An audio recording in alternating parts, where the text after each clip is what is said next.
Bianca said, love the hoodie. Y'all see, y'all see my hoodie? So my sister made this hoodie for me. Right?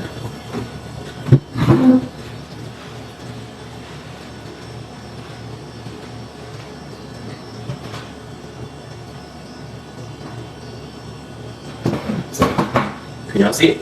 It says, make art. Alright, man. You ready, Rick? Ready, Rick? Yeah. Ready to roll, Rick? This is the famous sandwich you got. Ooh, and you gave me chips and an orange slice. Oh man, I appreciate you. Look at that. Look at that, y'all. You feel me? And this is the awesome owner, Rick, right here. Y'all come through 123 Main Street in Monmouth, Oregon, and you guys come to this cozy, awesome little coffee shop and get your coffee, your sandwiches, your snacks, your desserts, whatever you want. How long you been in business, Rick? 29. 29 years at this very spot? Man. March of 95. March of 1995. You feel me? How much I owe you, Rick? Okay. No drink, right? I got the double shot espresso. Oh, that's right. What did I do? I got the Oh double. my head. I almost got over on you, Rick. You lucky I'm a God-fearing man. Alright, $8. $8. Yeah. We're gonna see what Rick's talking about. Feel me? He gave me a sandwich, a slice of orange, some chips, and I need some vitamin C in my life. Oh, so the back of the hoodie says make art, not, and then it points to the front, and the front says war, make art, not war. You know what I'm saying? Yeah.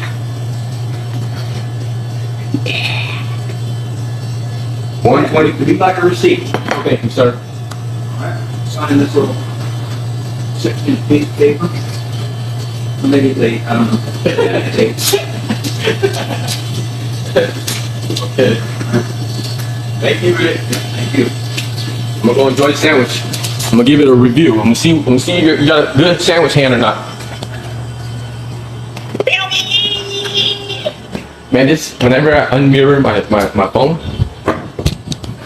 whenever I unmirror this live, it be feeling hella weird. But I try to keep it unmirrored so that it is supposed, so it looks the way it's supposed to look. Hell yeah. Put my card away. I hope everybody's having a blessed day. Honestly, tell you the truth, I didn't wake up today feeling too good. Y'all already know I deal with a lot of depression or whatever. It's just one of those days when I felt it. But I just try to keep my head up and be optimistic and hopeful that everything's gonna be alright. There's a lot of good stuff going on in my life, to be real. Nikki, one of my friends here that I met on TikTok, she's helping me to get my children's book published. Those of y'all that don't know, I wrote and illustrated my own children's book when I was in prison. And Nikki is helping me getting my book published. So today, I went to the post office and sent her the original copy of my book as trust. You know what I mean? That's the only copy I have. But I sent it to her so she could get cracking and have it in front of her to work with. So that's a plus. I talked to somebody last night about getting my merch line up and going. And so we're starting the process on that. Today, sometime I gotta download an app that'll help me take pictures and turn them into like graphic designs. So I can turn one of these pictures into a graphic design. And then I can send it to the dude that I'm working with, and we can start on the first shirt. You feel me? You can feel me? So that's in process. And then I need to get like a 5-gallon jug, right? For to keep in my car. And I bought this thing where you can put it on top of the 5-gallon jug, and it's like an electric water pump. So I know that I really need. Anyways, I noticed by sleeping in my car for the first night that I really need water in a jug and yada yada yada. So I looked online, trying to order a jug through Amazon. Thank you, Zesty, for the ice cream. I appreciate you. I tried to order a jug through Amazon, and a 5-gallon jug cost like 20-some, almost $30, y'all. I was like, damn, that's not that expensive. So I was gonna go to Walmart today to see if I could find a 5-gallon jug over there that's cheaper than freaking 20-something, $30, right? Thank you, Jersey Girl. Thank you, everybody, for gifting me. And before I was gonna go to Walmart, I was at the post office dropping off my children's book to send to Nikki. And right across the street was an antique thrift store. And someone told me, just go over there and see if they happen to have a 5-gallon jug. You never know, because they have all kind of weird stuff in those stores, right? I go over there, run into the dude that works there, like, hey, do you happen to have a 5-gallon jug? He's like, one of those Palomar Mountain things? I said, yeah. He's like, yeah, I got a gallon. I said, what? I said, how much would you charge me for one? You know how much he charged me? The dude said, just give me $1. $1 for a freaking 5-gallon jug that would have cost me like 20 something, almost $30 on Amazon. So that's a blessing. Yeah. And then I found this cozy, cute little coffee shop, and I'm about to have lunch now. So half of me is happy, right? And then the other half of me is depressed. I don't know how to explain it, you know what I'm saying? But half of me is like happy, optimistic, hopeful, you know what I'm saying? And the other half of me is just like feeling all down and tired and I don't know, just whatever, you know what I mean? Thank you, someone special, for the hold up, before I check the rest of the chats, let me try to test out the sandwich real quick, see what Rick's talking about. You know, don't play with me. Don't play with your boy. And this is another thing that I like. I like eating stuff that I never ate before. Different stuff. You know what I mean? So we got the sandwich. Let's go ahead and break down what's up in this thing. We got cheese. We got lettuce. We got corned beef. We got tomatoes. We got olives. We got pepperoni, peppers, and some kind of sauce. You feel me?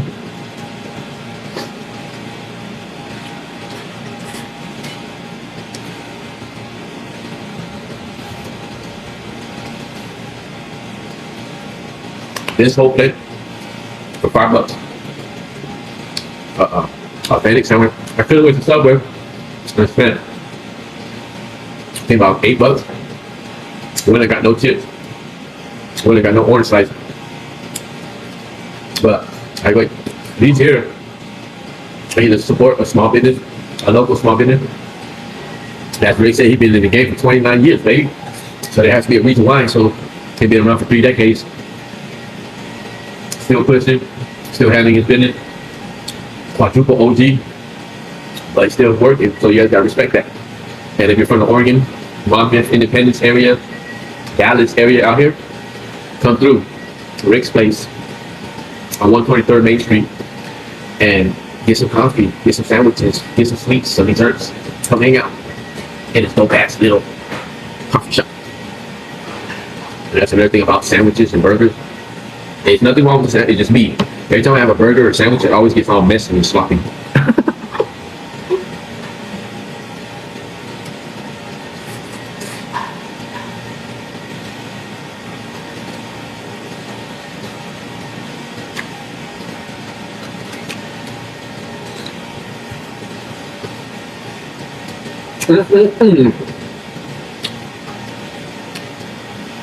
It's good. Thank you, Dirty Go, for the ice cream. I normally wouldn't ever eat no bread that's brown like that. Didn't know that. Didn't know you get corned beef in slices like that. Never had it like that. I always eat corned beef out the can. Hear me? Dirty Girl, thank you for the ice cream. And I want to tell you, Dirty Girl, I'm very, very interested in getting my merch line going with you. There's a high possibility.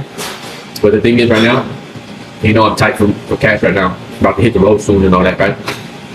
So I don't really have the extra funds to buy the heat press machine, the t-shirts, the transfers and all that right now. Because I basically need every little extra amount of money I got to hit the road.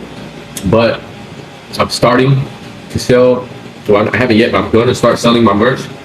Just one line of my t-shirts, the You Feel Me line, with somebody, right? CT Designs, creative CT Designs on TikTok. But anyways, what I'm trying to get at is I'm gonna go through him, starting off, sell the You Feel Me shirt, build up a bank off of that, thanking this neighbor for the gift, build a bank off of that, and then use that money, the profits off of the You Feel Me shirt, to buy the t-shirt press machines, the t-shirts and all that, so that so that I could send it to you, and you can set it up in your 12-car garage, and then we can start getting the merch cracking. Then I just need money to buy all that stuff. If I buy it all now, I'll be in trouble when I hit the road. You feel me? So I just gotta be smart and calculated. So I'm gonna start first through this person and make the You Feel Me, make a profit off of that, and then use the profits to eventually fund having our own press and everything. You feel me?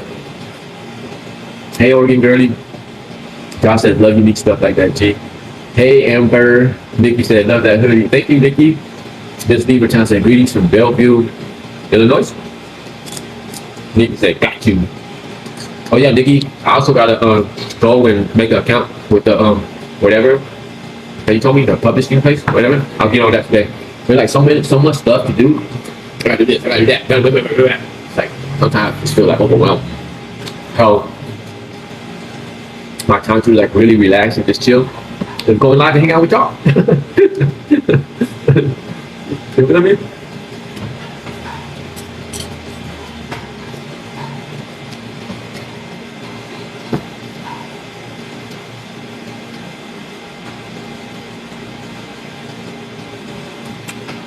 Okay.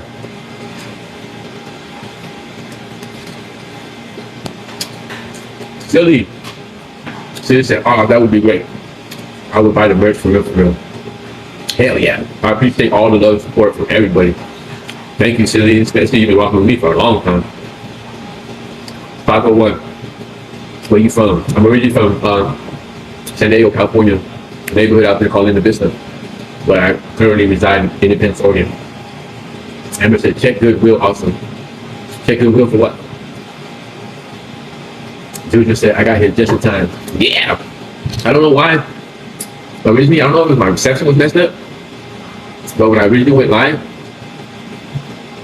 there were only a couple people in here. There's 20 now, but usually when I really start going live, it's like 100 something. And then people start falling off. But in the beginning, it was only like 5, 6, and then now it's up to 23. Nikki, definitely a blessing. Things are working out. Amen. Thank you, Nikki. You have been a major help, major support in my life. I really appreciate you, for real, for real. And the dope thing about Nikki is she offered to help me get my book published and everything for free. She's like, don't even trip. I was like, nah, ain't no for free going down around here. Those that help me, I'm willing to help them. So whatever we make off this book, we're both gonna eat. Because if it wasn't for you, this book wouldn't even be published. Because I couldn't do it. I couldn't get it published myself. I'm pretty sure I could figure it out, but I ain't got no time to figure it out in my brain. I get scatterbrained, y'all. When it comes to technology, that's one thing. You know, Pikachu go, Pikachu. That's how I feel. When it comes to technology, I'm like, Pikachu. I just want to go crazy on that shit. Like, you feel me? Like, I got that drone. I ain't flying that sucker. I ain't use that sucker because I don't know how to do it. I mean, I gotta sit there and figure it out, but I can't sit still. I can't sit still for technology. And a lot of y'all probably be like, damn, you don't get it because you edit videos and you post dope content. Yeah, that's one technology that I do understand. I sat there and played around with editing apps and all that all day until I figured it out.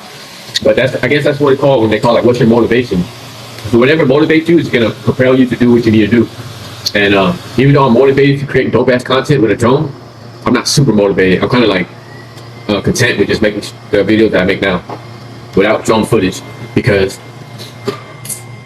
I'm just like, it's too complicated for me. If I could record it on my phone, it's easy, but a drone is like a whole nother thing, you know what I mean?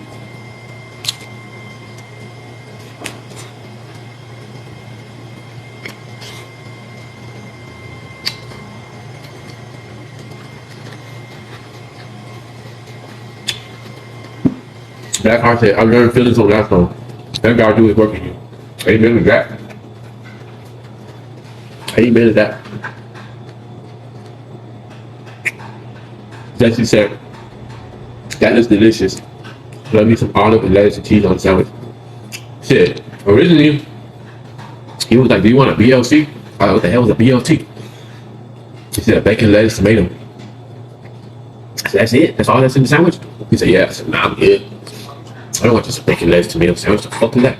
I want a sandwich. Really? I told him, what do you recommend? I gave him what do you recommend? I don't know what to get. What sandwich do you recommend? He said, how about a BLT? I said, what the hell is that? He said, well, it's a bacon, lettuce, tomato.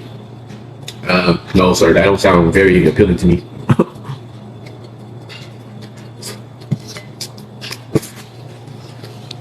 Mall High. What up, Mall High? Ian. What up, Ian? 501. Good deal. Sally Morello. What's the name of where? So the name of this cafe is called Rick's Place Coffee Cafe. And this is in Monmouth, Oregon. 123 Main Street. Rick's Place in Monmouth, Oregon. on 123 Main Street. You feel me? Jersey girl, you got the #2 gifted badge. You go, girl. Oh shit. Jersey girl said, "Did you watch the show?" You know what? I'm gonna keep it a buck. I forgot. Last night, I ended up going to sleep hella early last night. I got off the live and I was talking to the dude from the merch, the custom designs place. And after I got done talking to him, I went to sleep. I knocked the hell out. But I will get on it. Beef on Netflix. I don't know what the hell that show is about, but it seems like you really, really want me to watch it. So I will watch it. Has anybody else in the live ever watched a show called Beef on Netflix? Because Jersey Girl going crazy. Want me to watch the show. Damn. In prison, in California, they don't give us oranges. They're worried that we'll take the oranges and turn them into wine. Even though we turn apples and whatever other fruits that they give us in terms of wine, the thing is that oranges just have so much juice compared to apples and stuff, you know. So it makes very good wine, and a lot. Anyway, so if you're in California prison, you go for years and years and years without ever eating orange. Every now and then you get lucky and maybe come up on an orange from a CEO or from from working certain places. It's like me, I worked in medical, so I was able to get oranges and stuff from nurses and doctors that would just look out for me. But every blue moon, you know what I'm saying? So if you go years and years and years without eating oranges and stuff, it's like the thing that you can't have is what you want the most. You feel me?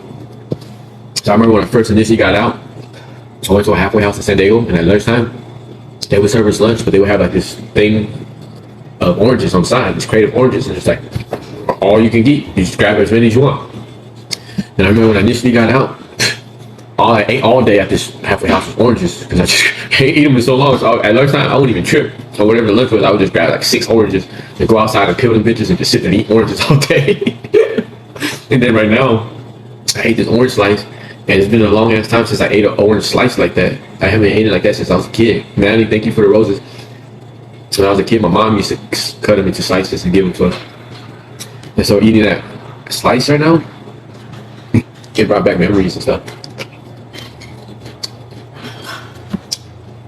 Yeah. Jersey Girl said, "Well, let me know. I'm here if you ever need help." Thank you, Jersey Girl. Hey, Amber. Tanya said that food looks good. Thank you. I may say, "Where's Sosa?" Sosa's at home right now. That food. It was raining last night, and then like around 2 in the morning, that food started tripping, scratching on the window, wanting to go out in the rain. Woke me up like 2 in the morning. I'm like, "Bro, are you serious right now?" I woke up. It was pouring rain, cats and dogs outside. I'm like, "You serious, Sosa?" So I tried moving away from the window. Like, get away from the window, fool, go back to sleep. But what he'll do is go to the window and start banging on the blinds, right? Making hella noise. So I said, "Fuck it. So you want to go outside? I'll let you go outside. You want to go out in that storm? Go ahead." Put up the blinds, open the window. We took off outside. Well, this is like 2 in the morning. I closed the blind, closed the window, because if I leave it open, rain and wind's gonna be flying through my window, right? I said, you on your own, partner. I closed the window. That fool ran around, and then like around like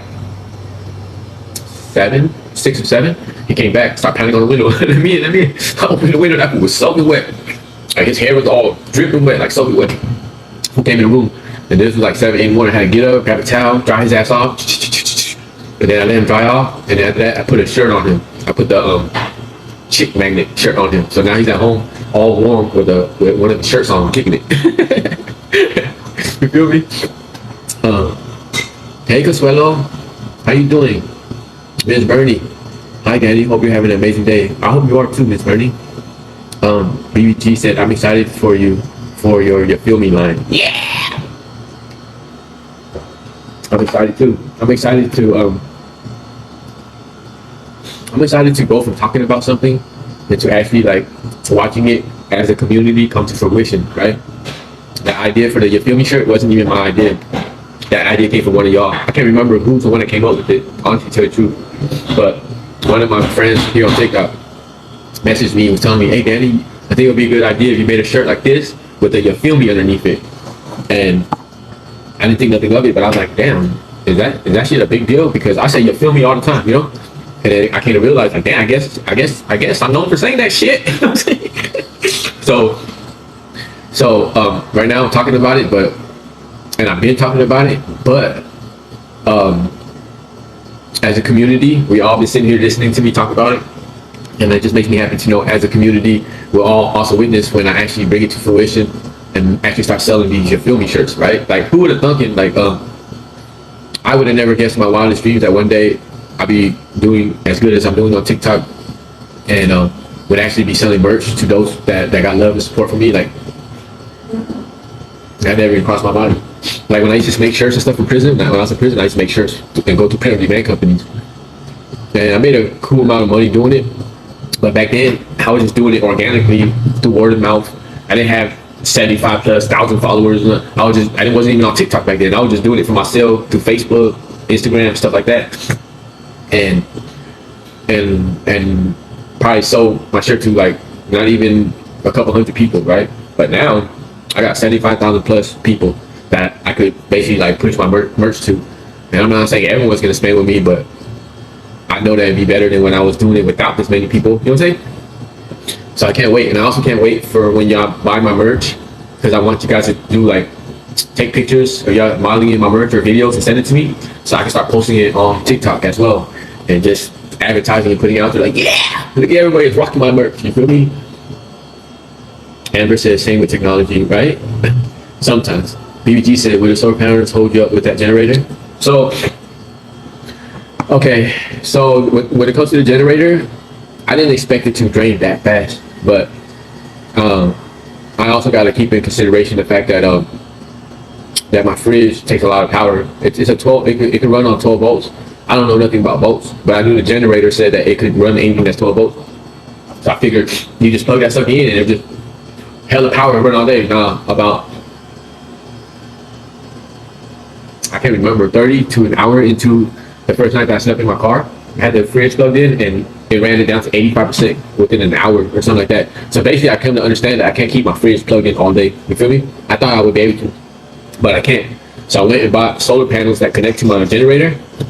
And according to what I understand, the solar panels will only take me like 3 hours to recharge my generator. It's weird because solar panels will recharge my generator faster than plugging it into the wall.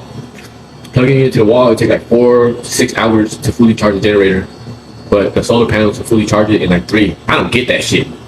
But that's what it said. You feel me? So the thing is, the question is, will it hold up? Will the solar panels hold you up with that generator? It will, but it won't hold me up comfortably. I mean, like every time the generator's running low on me, I could pull over somewhere and put the solar panels out and let it do its thing. Unless I can figure out how to hook the solar panels up to the top of my car or something, so crazy like that. And then I gotta consider like rainy days, gloomy days. Like, there's a lot to think about. But I also have the capability to plug my generator into the wall, the outlet. So if I happen, I don't know, maybe go to a coffee shop like this and find a plug, I can just plug it in and charge it. I don't know. Or like at a laundry mat or something like that. You feel me? I don't know. But I guess the best way to answer you, BBG, is, I mean, living out of my car, it's not like living out of a home where you just plug into the electrical outlet like nothing. You have to, basically living out your car, you have to just figure ways to go about things, and it's not like as comfortable as living at home, but it can be done. You know what I mean? Hi, JK. Amber said a club is good. What do you mean a club? Junior said it's empty. I don't get it. What do you mean? Consuelo said, I've been wanting a buy. Oh, a BLT. I don't get what's the point of a BLT. Georgia girl said, you're slacking. I'm gonna message you every night till you watch it. LOL. Okay, Georgia girl, I'll be on it. But you already know, half of the time, I'll be live, I'll be editing videos, I'll be hooking up my car, I'll be running errands, doing other stuff, and then I'll be, poof, the magic dragon. So I'll be blitzed, and then next thing I know, it's another day. I mean, said, yes, it's hella good. Miss Liebertown, no, but beef is, what the hell? No, but beef is Wagga for? I don't know what that means. What do you do for a job? I just create content. What's for? Beef is what's for dinner. Oh, okay, no, but beef is what's for dinner. But I said, what you munching on? I just got done munching on a corned beef sandwich. But I said, cat had do is shit. Marla, hey Marla, How you doing? Handsome guy said support reparation 100. Amen. TGIF, Ms. Rose Petals. Marlon said, do you have your shop connected to your TikTok? No, I don't have my merch shop up yet. We're in the process of getting it up. The dude I talked to, he said if all goes well, we have it up and running within 2 weeks. And once I have it up and running, I'll put the link on my bio so that y'all can hit the link to get to the shop. Because the dude right now is setting up a website for me to advertise all my merch on, and setting up like how to get paid and all that stuff. So basically, like, y'all just hit the link, y'all go over there to the shop, and then from there you guys just order it like a legit store and all that stuff. So that's what he's working on right now. And then I got to work on making a graphic design of me going like this. I got several pictures to choose from, but I never went through an app to do a graphic design or something. So I got to figure that out. Hopefully it goes easier than I think, because right now, like, in my head, I'm like, man, that's just gonna be probably like a lot to figure out. You feel me? But when you want stuff to get cracking, you gotta do your part, you know? Thank you, Ms. Rose Petal, for the ice creams. I appreciate you. Sierra said, hey, how's it going today? I'm glad to catch your live. It's going good, Sierra. I'm glad that you're here. You feel me? I'm just chilling. I'm at a coffee shop right now across the street from the park that I usually go live at, drinking a double shot espresso, and just got done knocking me down a corned beef sandwich. That double shot ain't no joke. I feel gas right now. Thank you, Ms. Rose Petals, for the ice cream. I appreciate you, fam. Sierra said, I'm just curious, for how long have you been live? Just asking because I didn't get any notifications. I've been live for about 30 minutes, I think. My bad. So what I do when I send out notifications, and initially, there's like a gang of bubbles, and I just tap all those bubbles. I'm sorry I didn't send you a notification if you didn't get one. I try my best to just try to hit like 45 people that's in my bubbles, and usually you're in there because it's usually the frequent flyers, the people that's always in my life. So I don't really pay attention to. I just hit that shit. You know what I'm saying? So I apologize that you didn't get a notice. I'll try to be better though. Sierra said, it didn't even show me that you were live. Coincidentally, I got on TikTok and seen that you were. Is that right? Oh yeah, because I think what happened, Jergo, is that Sierra, is that initially I think the reception was messed up, because when I first started the live, usually when I start a live, TikTok notifies people that I'm live, and I'll have like over 100 people in the live initially, and then it'll go down, right? But when I started this live, it was only like 5-6 people in the live, and I started messing with the Wi-Fi and everything, and now people are starting to come in, so maybe that had to do with it. Sad One said, what it do? What it do, Sad One? Amber said, have a good day. You too, Amber. Fossy Mom, thank you for sharing my live. Fossy Mom shared a live with more than 5 friends. Thank you, Fossy Mom. That means a lot. Jay Kenny said, your hoodie looks so comfy. Thank you. Yeah, my sister hooked it up for me. My sister's an artist too. Feel me? So art is her thing. And she knows one thing I like is color. A lot of people be tripping out on my wardrobe because I wear a lot of colorful clothes and spring. Someone told me I look like springtime. But the reason why that is because when I used to be a gang member, I used to be a Crip. And when I was actively gangbanging and all that stuff, all I wore was blue. You feel me? I didn't wear no other colors. I either wore blue, black, all the shades of blue, black, gray, white, stuff like that, right?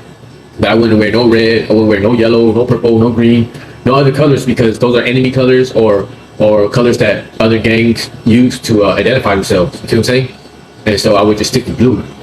And that shit kept my wardrobe like bottled up in a small variety. You feel what I'm saying? And it wasn't that I didn't like other colors. It was just that I had to adhere to the gang rules. You know what I'm saying? But now that I left that life behind, and now that I'm free to just return to my essence and return to my humanity as a person, prior to the gangs, prior to the rules and regulations, prior to the corrupt and warped beliefs and ways of thinking. So now that I've been free and I'm no longer a part of that life, I'm so happy to wear colors. You know what I'm saying? I'm so happy to wear colors like a normal human being does. You feel me? So I guess I do it a lot more than most people. It's because I've been oppressed as far as my wardrobe and the colors go for damn near 3 decades. You feel me? I was boxed in. You feel me? So now I'm free and I don't give a fuck. I'll be like a colorful rainbow walking around. You know what I'm saying? It's just the fact that I can now wear different colors. I guess when you're just so used to every day waking up, putting on your clothes and wearing whatever color you want, it doesn't matter. Like, you guys are so used to it. But when you spend like all your life not being able to wear other colors and stuff, and finally being able to wear them again, it's different. Like you celebrate. Marla said, I can't subscribe to your page. What do you mean you can't subscribe to my page? So Marla, you talking about my YouTube page? I don't get it. Why would you not be able to subscribe to my YouTube? Okay, so those of y'all who want to subscribe to my YouTube, all you got to do is hit my face up here and go to my bio. When you go to my bio, you see these blue arrows pointing down at a link. Tap that link, and then that link will pull up all my links. And then you go to subscribe to my YouTube. It's easy. All you got to do is press the link. It'll ask you to subscribe, and you subscribe. So I don't know why you can't subscribe to my page, but what I will do, I also put my YouTube handle here in the chat, and I'll pin it to the top of the chat. That way, those of y'all who want to just go straight to YouTube and subscribe to my YouTube channel, you could do that way too. So my YouTube handle is @free-1222, and I appreciate all y'all who have subscribed and been running up my watch hours on YouTube. What did it say?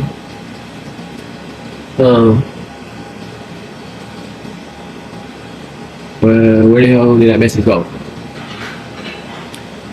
Nikki said, what are you trying to figure out? I don't know what I'm trying to figure out. I don't remember, Nikki. I be so far in these chats that I forget what I'm talking about. Juju says, TGIF. Maddie, hey Maddie. Yeah, one thing you do like is color. LOL. Thank you, Madison. Juju says, what you doing today? I'm gonna smoke, clean house, and probably go to the car wash and cook dinner. Hashtag mom life. Shit. After this, let me see. I was gonna hit a Walmart, which is like 30 minutes away, a 30-minute drive. I need to buy me a smaller size blanket than the one I have for my car, a warm one. So I was gonna go to Walmart and see if they had anything over there. More than likely they don't have the ones I'm looking for, because I'm looking for those furry ones, like Asian hood blankets, and Walmart don't sell stuff like that. So I'm thinking about going online and seeing if Amazon has anything like that. But the reason why I don't want to go online is because then I have to wait for that shit to come, and it takes hella long. It keeps me from taking off, going on my trip. You know what I'm saying? So right now I'm waiting for several items to come. The last item that I ordered online was the solar panels. So the main things I was trying to get together was the solar panels for my generator, the 5-gallon jug to have water in my car. I got the 5-gallon jug. And now I just need to get a blanket, and then just gotta get the rest of my stuff in my car and I'm ready to go. And so, Madison, my homegirl, she stays up in Washington. My homeboy stays up there too. And so I plan to hit the road and go up there to Washington to go see Madison and my homeboy as soon as possible before I go anywhere else.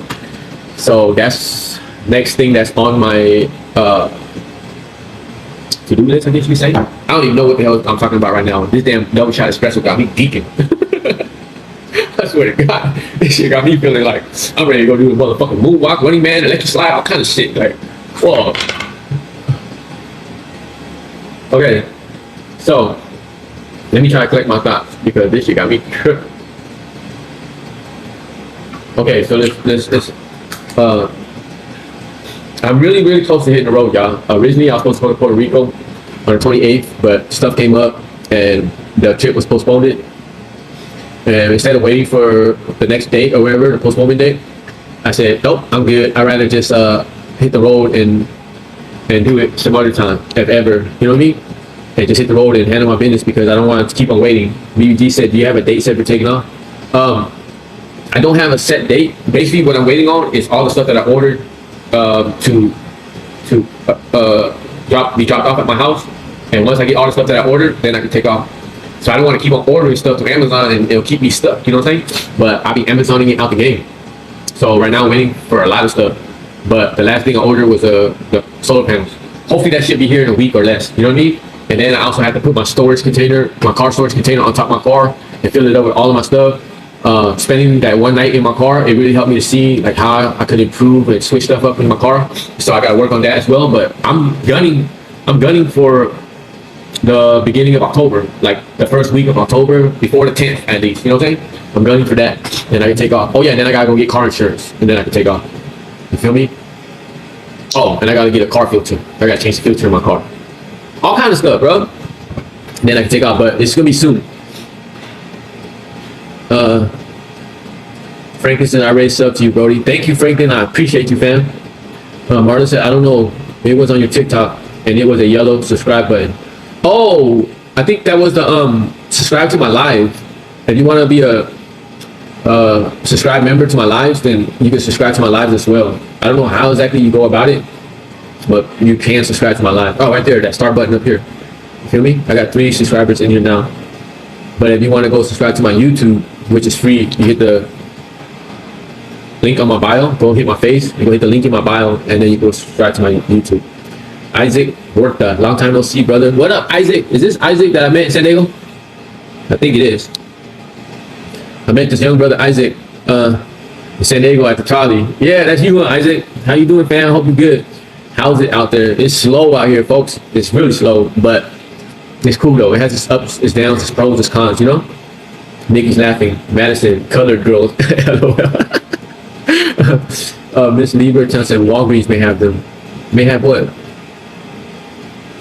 Ooh, Marla said, ooh, they be selling it at the Asian dollar stores. Asian dollar stores? I'm in Oregon, man. There ain't no Asian dollar stores up here. Feel me? Sometimes at the Asian market. I know, you know what? Maddie, I know one thing for sure. If I go up there to Washington, do you know where I could go cop me a Asian blanket? You feel me? Those furry ones with the peacock designs on it or a tiger on it. You feel me? Because there ain't nothing out here in Oregon that I know of where I could go get one of those. But them suckers to keep warm. You feel me? So I'm pretty sure up there in Washington there's probably some.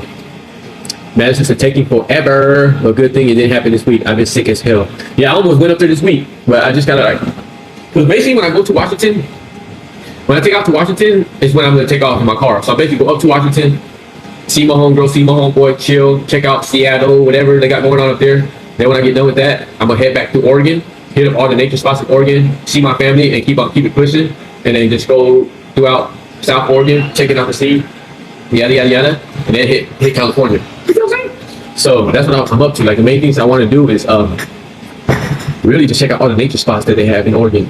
There's so many nature spots up here that I haven't seen yet. There's lakes, hot springs. I really want to check out the hot springs, etc., etc.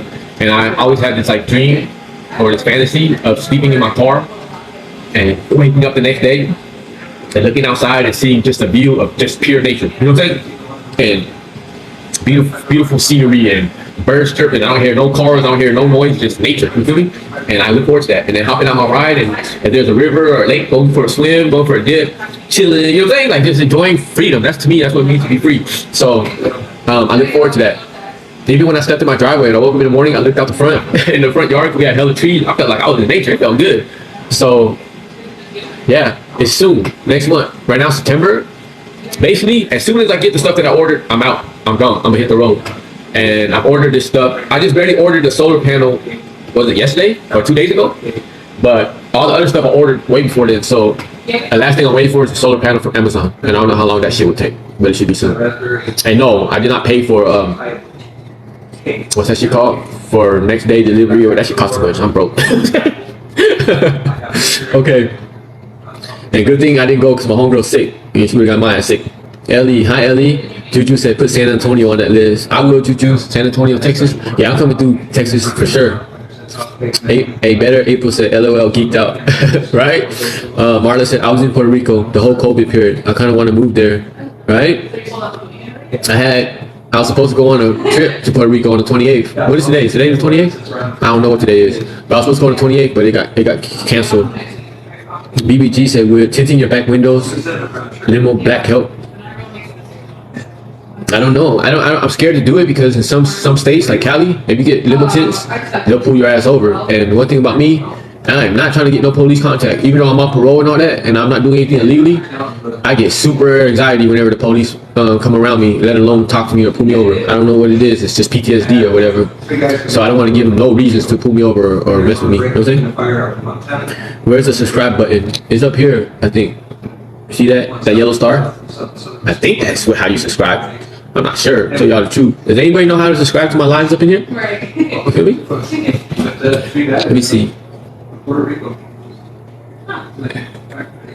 Yeah. Let me see. More. Let me see. Yeah. We have 18 crews of 20. Okay. So I think I just did something where I think if you hit that button, it should, if you want to subscribe, I got a goal of trying to get to 26 subscribers. I only got 3. I had way more, but I kept on getting banana, like back to back to back. Then as a result, I lost a gang of my subscribers because they're like, why are we subscribing to you for? You ain't even live. You've been getting banana. You feel me? So I lost a chunk of subscribers. But now I've been on my shit. Thank you for hard my hand, Nikki. And I've been trying my best not to get banana. It's been a while since your boy got banana. You feel me? Marla's laughing. Madison said, of course. Miss Liebertown said Walgreens may have smaller blankets. Oh, Walgreens. Where the hell? I gotta find where Walgreens. Madison says Kamai and Vietnamese stores all over with it. Yes, that's what I'm gonna do. When I go to Washington, I'm gonna get me an Asian blanket out there in Washington. Because out in Oregon, maybe the only place I can find one maybe is in Portland. Maybe. But the Asians ain't that deep out here. You feel what I'm saying? Shay, thank you for following me. Marla said, at Madison, for real, I got like 5 of them. So y'all, look, let the Asian community lace y'all that ain't from the Asian community up. So in the Asian community, they have these blankets. They're very like thick and furry, but not like annoying furry. They're like comfortable furry, right? And they got all kind of designs on them, like nature scenes, tigers, phoenixes, koi fish, roosters, all kind of shit. You know what I'm saying? But them bitches are warm as fuck. And I don't know what it is about Asian people, especially like the OGs, my moms, my dad, my aunts, my uncles and all them. But they get cold fast or something. They like to sleep bundle the fuck up. They like to be warm when they sleep. And those blankets, to me, are the best blankets around that can keep you fucking warm. I don't know what it is or whatever, but all my life, whenever I wanted to get underneath something warm, I get underneath an Asian blanket. And since I've been out, I haven't had one, I ain't seen one, but I need to get me one for the back of my ride because it's gonna get chilly. I slept in my car that day. It rained that night. I woke up in the morning. It wasn't like overwhelmingly cold, but it was cold. I was just like, okay, I recognize this heat ain't no pump. What the hell's going on outside? Oh, they selling puppies across the street, y'all. Look at this shit.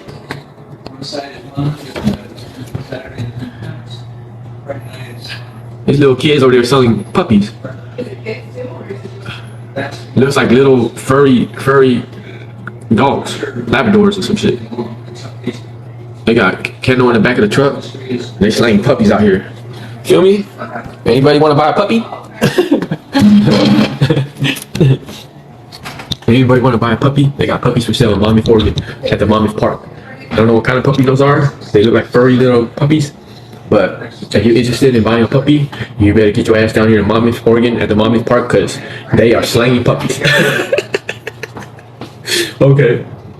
Sarah said, if you go to Seattle, you should just cross the border into Canada while you are already there. That's what I was thinking. I was thinking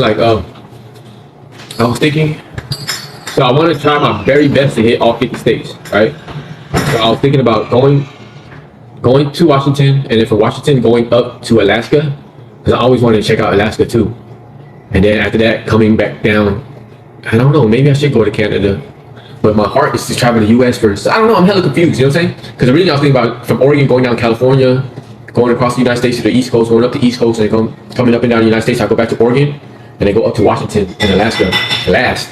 But I was like, nah, because I don't know what the hell the future holds. I could be on the road and end up, I don't know, going completely off track, not even continue my travels and just going overseas. I don't know what the hell's gonna happen, right? So my thing is, I better take my ass to Washington while I'm right here in Oregon to see my homegirl and see my homeboy before I take off anywhere else. So instead of going like after Washington, going deeper up north to Alaska, Canada, I think I'll just come back down. You know what I mean? And maybe one day if it's meant, I'll go to Canada. I don't know.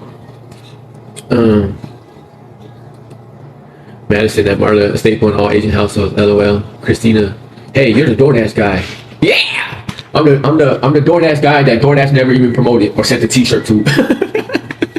I got over 4 million views on my DoorDash video and counting, and they ain't even ever sent me a keychain. But yeah, I'm the DoorDash guy. Madison S. Jerry, I think he would be nice to see the felon in Canada though play around. Shit, them Canadians love your boy. You feel me? Sierra said at least just for a couple of hours to say that you've been there. Oh, I get what you're saying.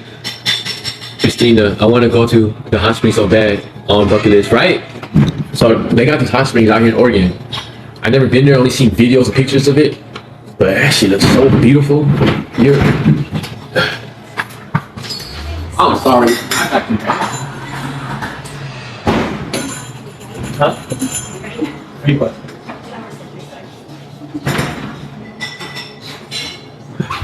So, what the hell was I saying? I don't even remember what the hell I was saying. I went to go help this woman open the door. Oh, the hot springs. Yeah, the hot springs are hella. That shit, like you gonna sit in the middle of a natural hot spring, hot water in the middle of a forest that's cold as hell. It could be snowing, but you be chilling in the warm ass water in a hot spring, and there's nothing but forest and nature all around you. Now you talk about some Instagram type pictures. Oh yeah, that's some Instagram shit right there. And not only that, from where I come from, ever sat in no damn hot spring. Maybe sat in a hot bathtub, but not in a damn hot spring. Miss Libra tells said the river walk in San Antonio is awesome. The tour is great. Yeah, that's something I'm gonna check out. Rose said, where eating at? I'm eating at the Rick's Place coffee shop in Monmouth, Oregon. Christina said it's a different type of anxiety with police. Right? I'll never get over that shit.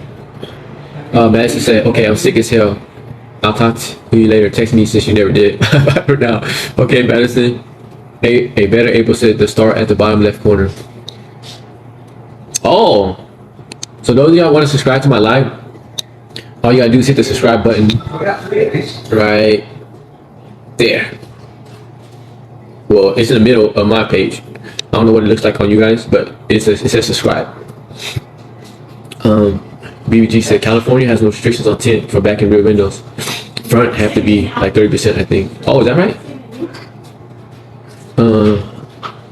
Nikki said I haven't been to Canada in years. Oh, you been to Canada, Nikki? Hey, said, how does Canada? What is Canada like? Is it cool? Is it worth going to? Jersey girl said, did you get your passport? Yeah, I did. You need one to go to Canada. Yeah, I got my passport. You feel me? I got my passport. I was with my passport. I was thinking about taking off to Vietnam, but then I said no, I can't do that because I gotta travel and hit the road and experience the United States before I do. I just always get worried because number one on my bucket list is to go to Vietnam and pay my respects to my mom. She passed away when I was in the county jail, and she's buried over there in Vietnam. I never paid my respects to her, and I always have this worry. I don't know, deep down inside my gut, that if I don't do it as soon as possible, something will fucking around happen to me. As far as like me losing my life or whatever, then I never get to do it in this lifetime. Of course, I know I'll meet up with her in the afterlife in heaven for sure. But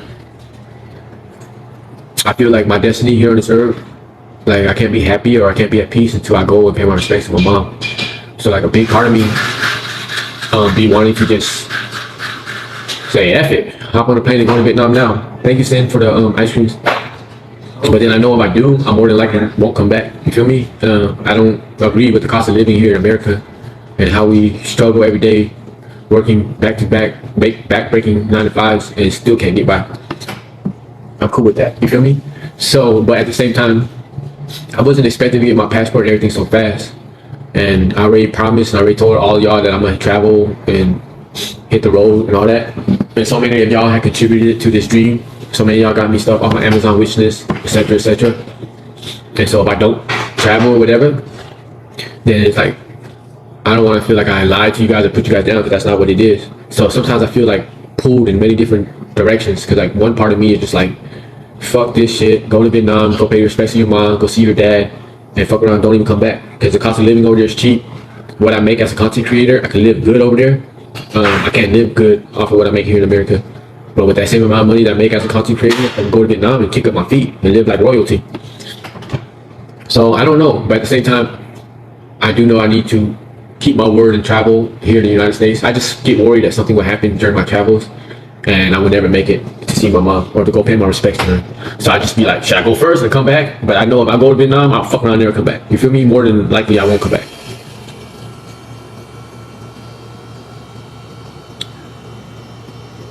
Hello, Sin. Nikki said they've been to the hot spring. Sarah said I ran into the store and told my mom to watch her live while I was in the store, and she did. Hey, Sarah's mom, are you in here? Nikki said, yeah, my grandmother lived there. Leslie, thank you for the ice cream. Nikki said Canada is similar to cities in the U.S. Depends on what part of Canada you go to. I went to Toronto. Toronto? Where Drake is from? Where Drizzy Drake is from? Hell yeah. Darlene said, you should always say your goodbyes to your mom to be blessed. Nice to see you. again, you left. Yeah, I know. In my culture, it's very, very, very important that we pay your respects to your ancestors and those that passed away, especially your parents. You know what I mean? And basically, out of all my mom's children, I'm the only one that didn't pay my respects to her. And I'm her baby. I'm the baby of the family, and me and my mom are super close. So like, I'm basically like traveling through this road with a broken heart, I guess you could say, or like with something that's really heavy on my mind. And that's, I carry a lot of guilt. You know, I carry a lot of like regret, because when she passed away, I was in the county jail. She needed me. And then, like, what kind of child or what kind of son am I that after she passed, I don't even pay my respects to her? Like, I can't explain it. It's just like, it's almost like the ultimate form of disrespect, you know? It's like, that's how you honor your parents, you know what I mean? She's the one that gave me life. And I couldn't be there for her when she was on her deathbed. I couldn't be there for her when she passed away. I couldn't be there for her during her final moments. And now I'm out. I got my passport. And I could go right now if I wanted to. But I also need to travel and hit the road and experience life on the road and see what that part of that chapter of my life is going to be like and feel like. And then when I get that out of my system, then I can just take off to Vietnam. Y'all probably be like, Danny's crazy or whatever, but nah, I'm a free spirit. Like, literally right now, I'm just paying off the car note on my car, month by month. But when I guess I could drive around and have a car, but when the day comes I take off to Vietnam, I'm not paying it. I'm just gonna park my car at the airport and leave it. You know what I'm saying? Straight up. I'm gonna just leave that sucker. Like, you can have it. You know what I'm saying? I'm gonna go to Vietnam and I'm never gonna come back type shit. Then start traveling throughout Southeast Asia and creating content from over there. So y'all's gonna be like experiencing life through me as I travel throughout the whole United States and yada yada yada. And eventually there's gonna come a time when I go overseas to Vietnam and start traveling through Vietnam and Southeast Asia, Cambodia, Laos, Thailand, etc., etc. And then eventually, after I get done traveling to Southeast Asia, I'll go to Europe or Africa or wherever. But the content is gonna keep on changing, and y'all gonna be like, "Damn, I remember when Danny was in Oregon. Damn, I remember when Danny was in San Diego. Damn, I remember when he was traveling throughout the whole United States. Damn, I remember when he was in Asia. Damn, I got to see when he went to pay his respects to his mom, etc., etc." Right now, I'm just talking about it. But there's gonna come a time when y'all like, "Hell yeah, Danny finally went." You know what I mean? He went and took care of business and knocked out the #1 thing on his bucket list. You know. Nikki said visiting Niagara Falls and the Caribbean Parade was lit. Where? In Canada? Gucci Mane said, "Is it because you're not getting money from viewers to travel?" Oh, I got people that look out for me, but it's not like a lot. You feel what I'm saying?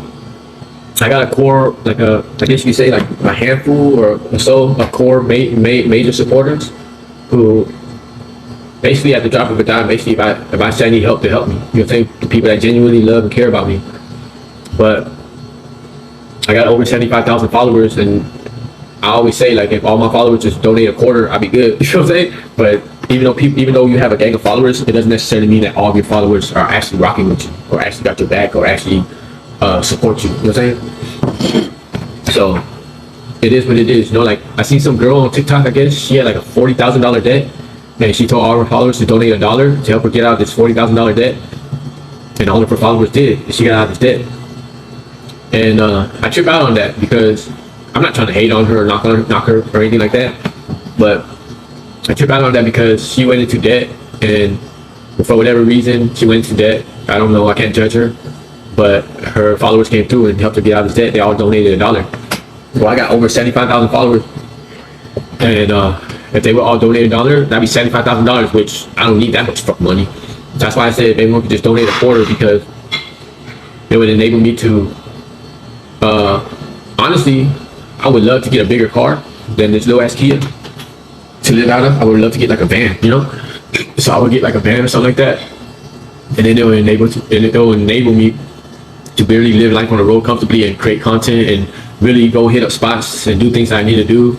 Because right now I'm like on a very tight budget, and so like for example, BBG said, well, "Why don't you limo tint your back window? Would that help?" Yeah, it probably most likely would help, but then there's a cost to that. Like it costs us money to limo tint your window, right? And that's something I gotta like pick and choose. Do I want to pay X amount of money to tint my window, or do I just want to just stick to what I'm doing now, using my little blackout curtains in the meantime? You feel me? So I have to like pick and choose my battles, and I can't pay for stuff like that. You mean? I don't know. I know I got viewers that love me and support me, this and that, and I'm very appreciative of each and every one of y'all. All of y'all are special to me, in each in their own ways too. But honestly, and this is not to be biased or anything like that, but I feel like I'm a very slept on TikToker. Like I feel like, and it's nobody's fault. It's more like the TikTok algorithm doesn't really push my content like I wish it would. But I feel like like my content is different. I feel like a hidden gem, and I wish that. Thank you, Jersey Girl, for the ice cream. I feel like a hidden gem, and I feel like every time someone new comes across my content or come across my page or whatever, and they discover me, they feel like they discovered something dope, right? And I just wish more and more people, instead of 75,000 followers, I wish I had 750,000 followers, because I feel like if more and more people knew about me, they would follow me.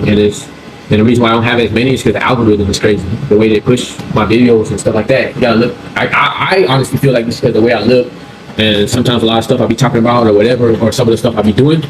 But I don't care about none of that, because if I change the way I am just so the algorithm would run up, then I won't be authentic, right? Feel me? So I like stop smoking and all that. I'll be fake as fuck. I'll be like, oh, yeah, I only go live when I'm sober. Not fuck that. So whenever I'm high, I'm gonna go. You know what I mean? So I don't know, y'all. Sometimes I just sit back and I just say, you know what? As a human being, as a person, I wish things would happen on my time when I want things to happen. But as a spiritual person, I also have to sit back and relax and say everything is on God's time. Straight up, it's not on my time. It's actually on God's time. And whenever God wants things to happen in my life, He'll crack the heavens open and bless me. You feel me? As much as I wish I had a stronger following, or as much as I wish that out of my 75,000+ followers, everyone would donate a quarter so I could go and do how I need to do more comfortably. Those are my wishes. Those are the wishes that God has for me. You know what I'm saying? And those are the wishes that God has for me. On His time, He'll make it happen. You know. But I do have a lot of. I thank God for the people that do have in my life that do support and have my back, though, because. Straight up. And right now, if I were to say I'm hungry and I need some money to grab some lunch, I know for a fact my friends and my followers would be like, Danny, how much you need? Let us know and we'll send it, right? But I never take advantage of that shit. You feel me? So I just know that I have a card in the cut and I can use it whenever I need it. If I'm on the road and I'm stuck, I need some gas money or whatever, and I actually don't have the money, then I can hit up my friends and followers on TikTok and they'll come through for me. That's one thing that I thank God for. That people are out there who basically like are complete strangers that met me through TikTok. They see me for me and they're willing to support me, and that shit means a lot.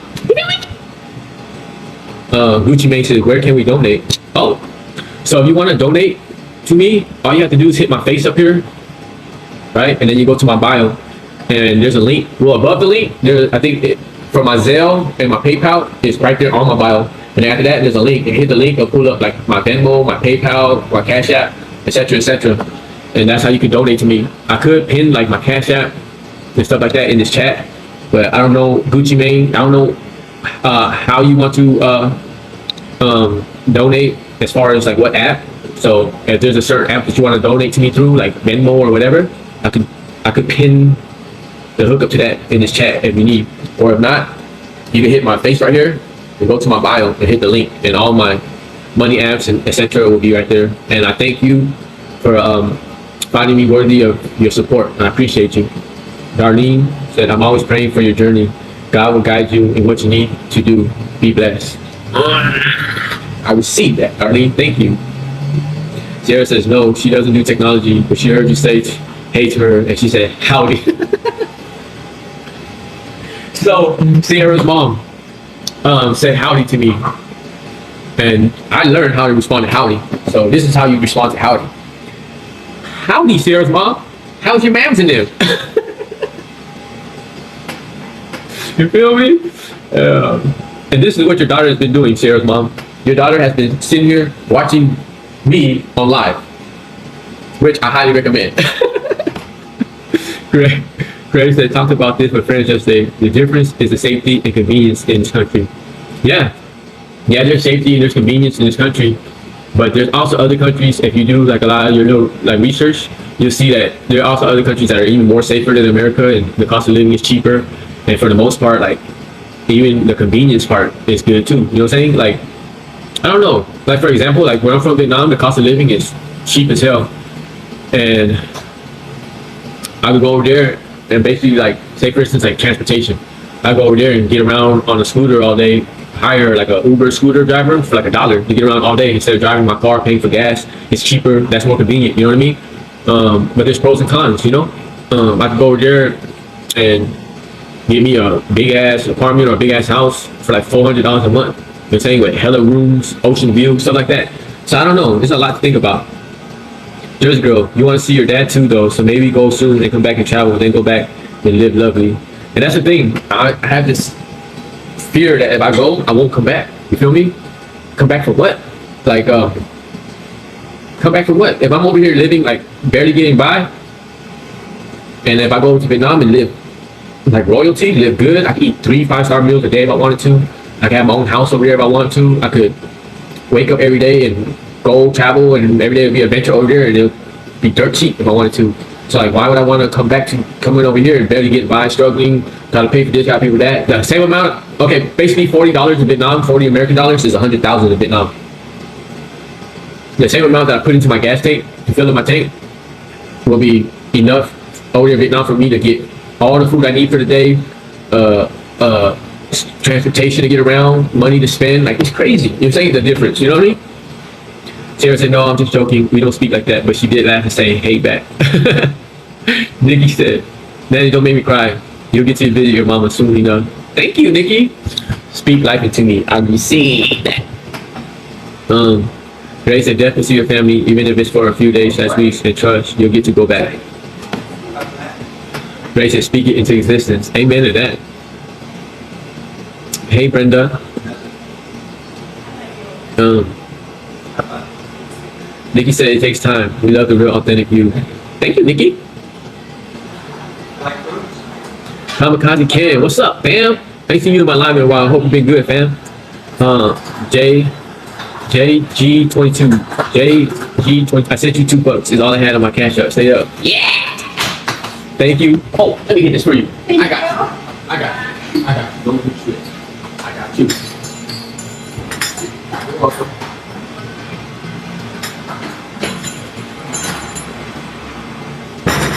Okay, it's sent me $2. Thank you, fam. I appreciate it, and don't feel bad that you sent $2 because it's more than better than nothing.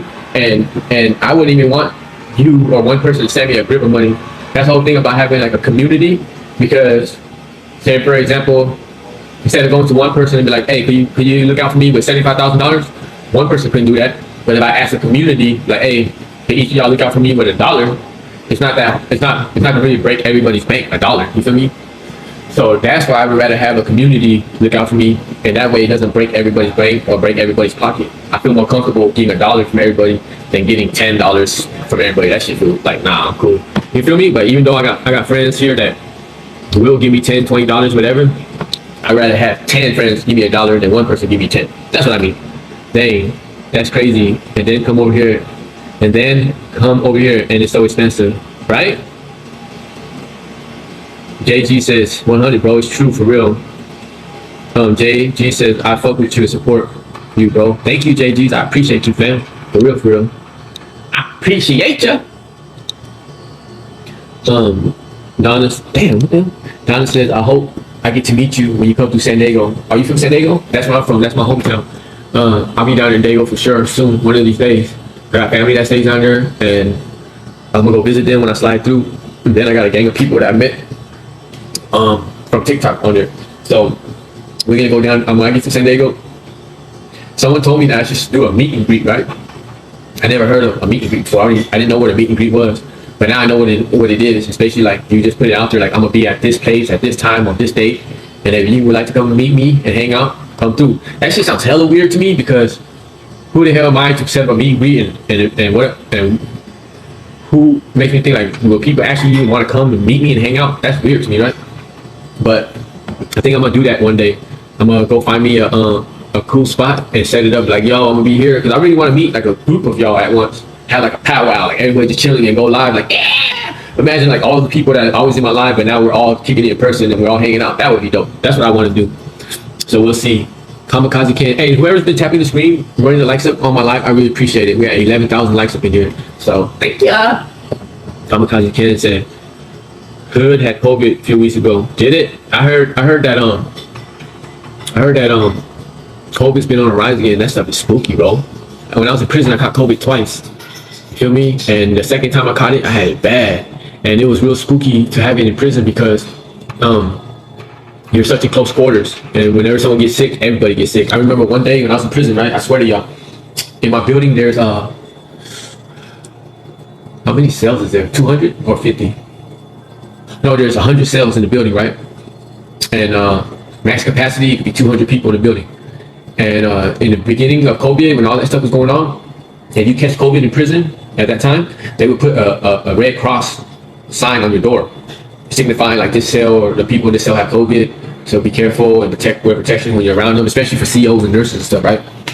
And I remember initially when all that was going on, I used to look at my cell out of a building of 100 cells. In the beginning, I probably saw like 7 cells that had that sign on the door. And I was like, damn, this COVID stuff is real, huh? Like, this shit they talk about on the news, this shit is real because motherfuckers is actually catching it here, right? So one day, in the beginning, I woke up and I saw like 7 signs on people's doors. And shortly after that, I swear to you, shortly after that, not even a week after that, I woke up one day and I looked at my cell door and I seen those red signs all over the building. Every cell that had COVID, they were putting the signs on the door, and that shit was in every look left, look right, upper tier, lower tiers, cells everywhere. That shit looked spooky as hell. I remember looking at that shit like, damn. It went from 7 to fucking over 30, 40 people. I was like, damn. And then like that overnight, more people. Next you know, the whole fucking building. And so I'm talking to my cellie. I was telling my cellie, I said, look, bro, this COVID shit ain't no joke, bro. Let's go ahead and handle our business and stay out the way. Let's wash our hands. Let's not leave the cell unless we absolutely have to. And let's do what we gotta do to keep us from getting sick. Because as you can see, this shit spread like wildfire. So me and my cellie, we're like that, you know what I mean? And then I remember one day I was kicking it and I was writing a letter to my sister, right? And I was telling my sister like, yeah, I apologize for not writing you sooner, this and that, but I've been having these migraine headaches. But I didn't know that these migraines had anything to do with me having COVID. So I was writing my sister, I've been having these migraine headaches since like for a week now. And I've been fucked up. Like I can't function. I've just been dealing with these headaches. And all of a sudden, while I was writing this letter to my sister, I broke out in a freaking cold sweat. I'm talking about, I never broke out in no sweat like this in my life. Like it felt like sweat from my head all the way down to my toes was just pouring out of my body. I was just soaking wet sitting there, and I was just like, what the hell is going on? So I got up and I told my cellie, he was on top bunk. I said, hey bro, I don't know what the hell's going on with me, but look at me. I'm just dripping sweat right now. I'm sitting there writing a letter. And my cellie's like, fuck, fool. He said, you should check to see if you're sick. And I went to get a COVID test and it came out positive that I had COVID. And my cellie was tripping because he seen me sitting in the cell, never leaving the cell. You know what I mean? Taking care of business, washing my hands, hand sanitizer, all that shit, wearing a mask. He's like, how the hell did you catch that shit? I said, I don't know, bro. And he said, you know what? The only thing I can think of is when whenever we leave the shower, the cell to go take a shower, and he said, I also see you go downstairs to the water fountain and go get water from that water fountain. You gotta understand, people be touching that shit, and that shit fuck around COVID on it and get you sick.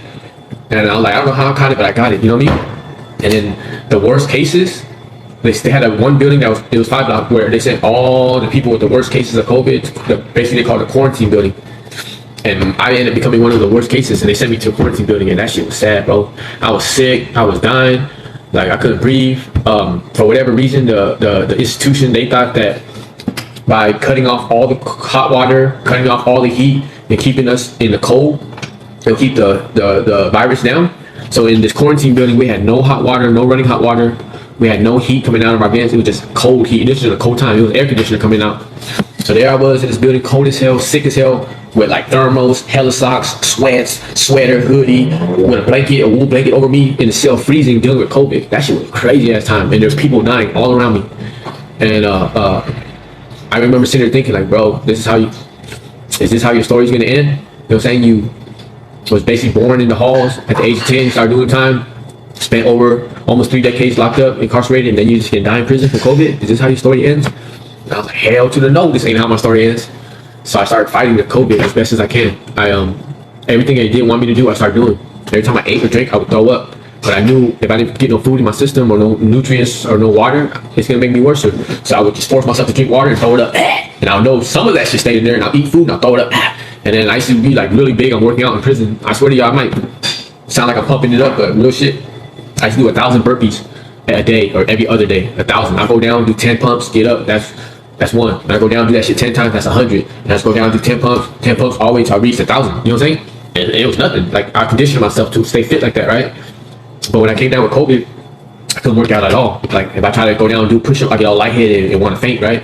But I told myself, I said, look, bro, COVID don't want you to work out. COVID don't want you to exercise. You need to get your monkey ass down. And I went from doing 1,000 push-ups a day to forcing myself to try to do 100 a day during COVID. So I would literally be in a cell, bundled up with all these fucking shit on me because it's so cold. And then I would be like, all right, go down there and do 1 or 2 push-ups. I'll get on the ground, do 1, 2, and I'll add that until I make it to 100. And I'll get up, and I'll be damn near about to faint, can't breathe or whatever. And I'll sit there, try to capture my breath. And I'll be like, all right, that was 2. You got 98 more to go throughout the whole day. And I'll just go throughout the whole day, try to eat, try to drink, throw up, try to stay warm, try to do a push-up here and there, and just basically fight that shit. And I ended up fighting it and ended up becoming better. That shit was crazy though.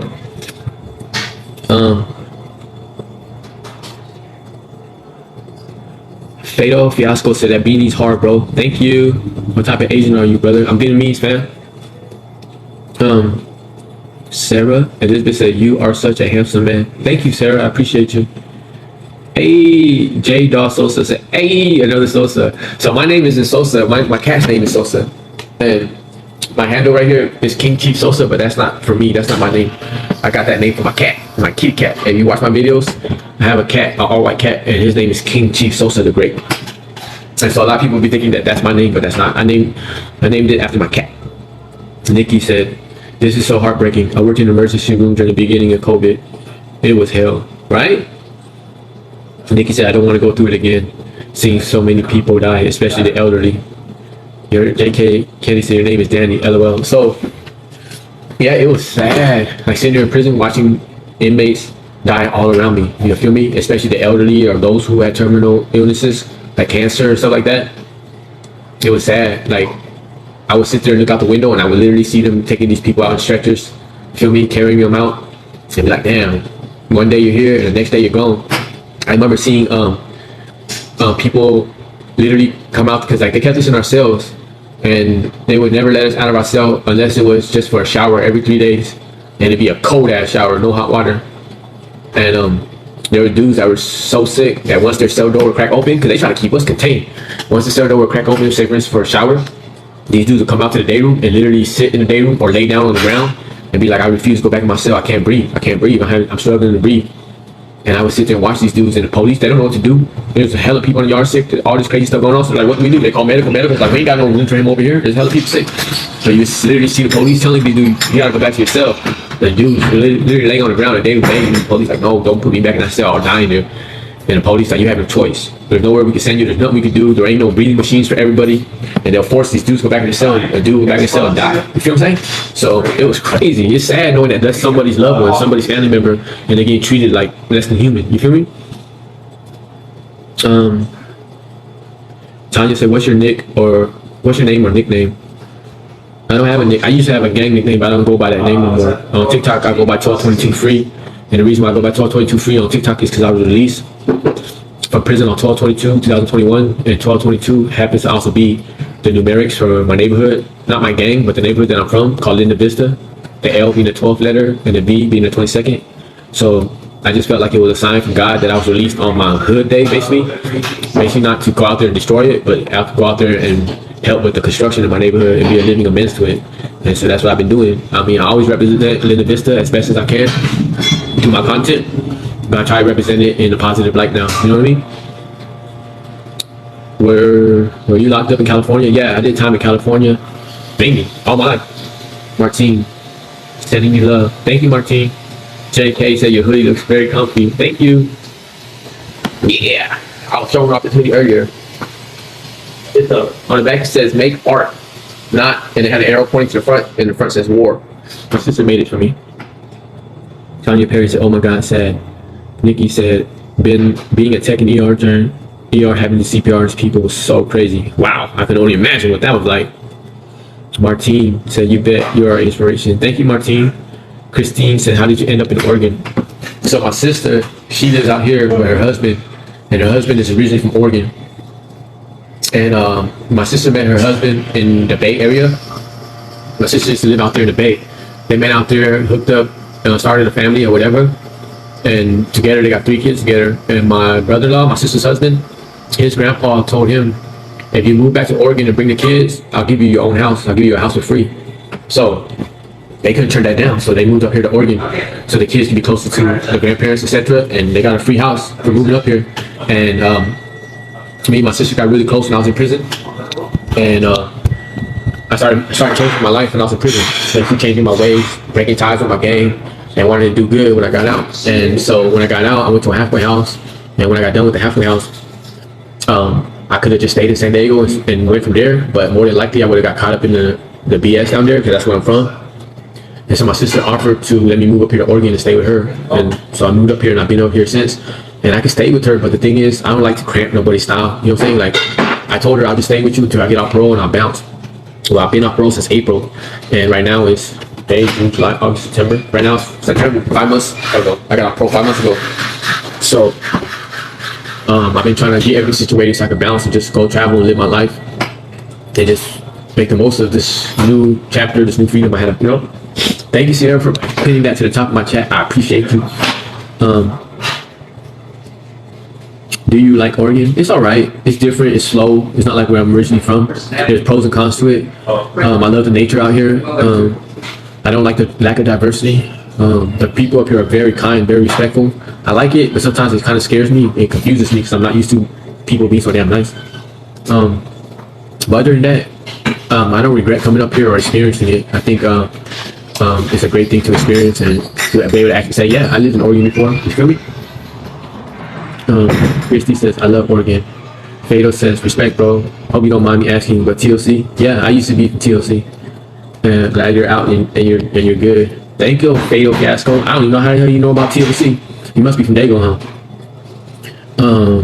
Family. Martine said family. Christine said, hell yeah, congrats. That's what's up. I get off next year. Hell yeah.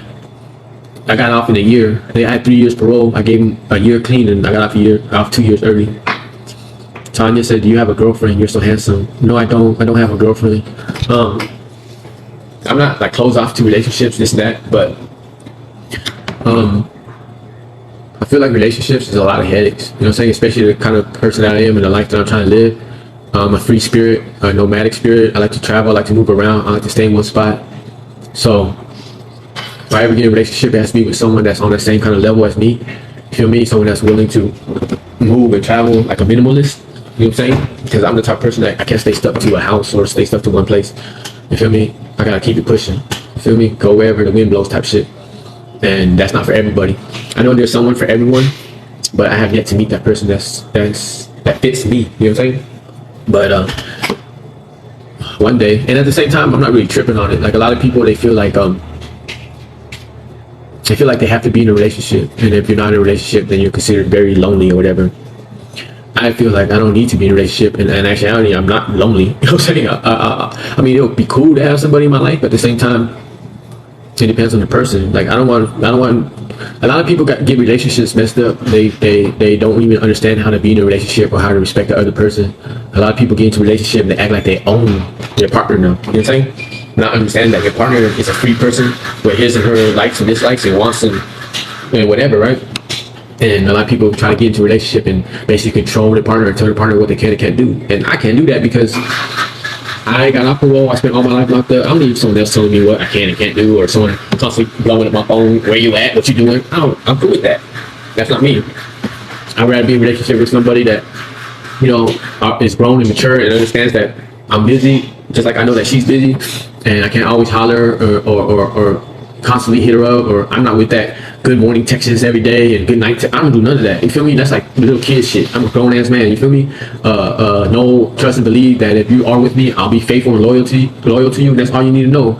You feel me? You don't need me to be checking in with you all the time, or good morning texts, good night texts, and you ain't texting me in the whole day. What's going on? That's why I don't do relationships, because all that shit is a headache. You feel me? And I'm cool on that. But anyways. Christine said, but you're in a smaller part. Portland is a little different. Yeah, I'm already knowing. I know that if any part of Oregon were, like, say for instance, if I were to live out here, settle down out here, whatever, I would live in Portland, because Portland speaks to me. It speaks to the kind of community environment that I'm used to. And so, if I were to stay here in Oregon, I would most definitely go to Portland. Martine says, thank you. Nice. I appreciate your thoughts. It seems lovely. Martine says, there's time. Thank you. Renee, your subscription is expiring in 48 hours. Nancy Nate, trying fishing is good there. Yeah, you know what? I never been fishing in my life. And I want to try it out one day for sure. What's going on, Rick? Kind of cold? Time to go. Okay. Where did I put these plates at? Can I leave it here or do you want me to put it in the front? Okay. My bad, Rick. I didn't know it was time to go. I'm about to leave. I'm about to go out. You have a blessed day, all right? Yeah, you too. Thank you for everything. So Rick closed. Lower back, yo. How long have I been on this live? I feel like I've been on this live for a while, huh?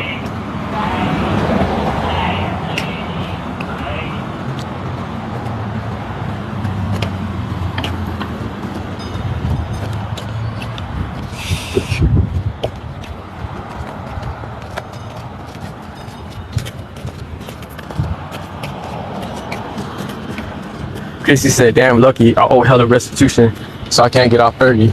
Yeah, that's one thing that will keep you from getting off if you owe restitution. Luckily, when I was in prison, I was able to take care of all that. You feel me? But it feels good to be on paper.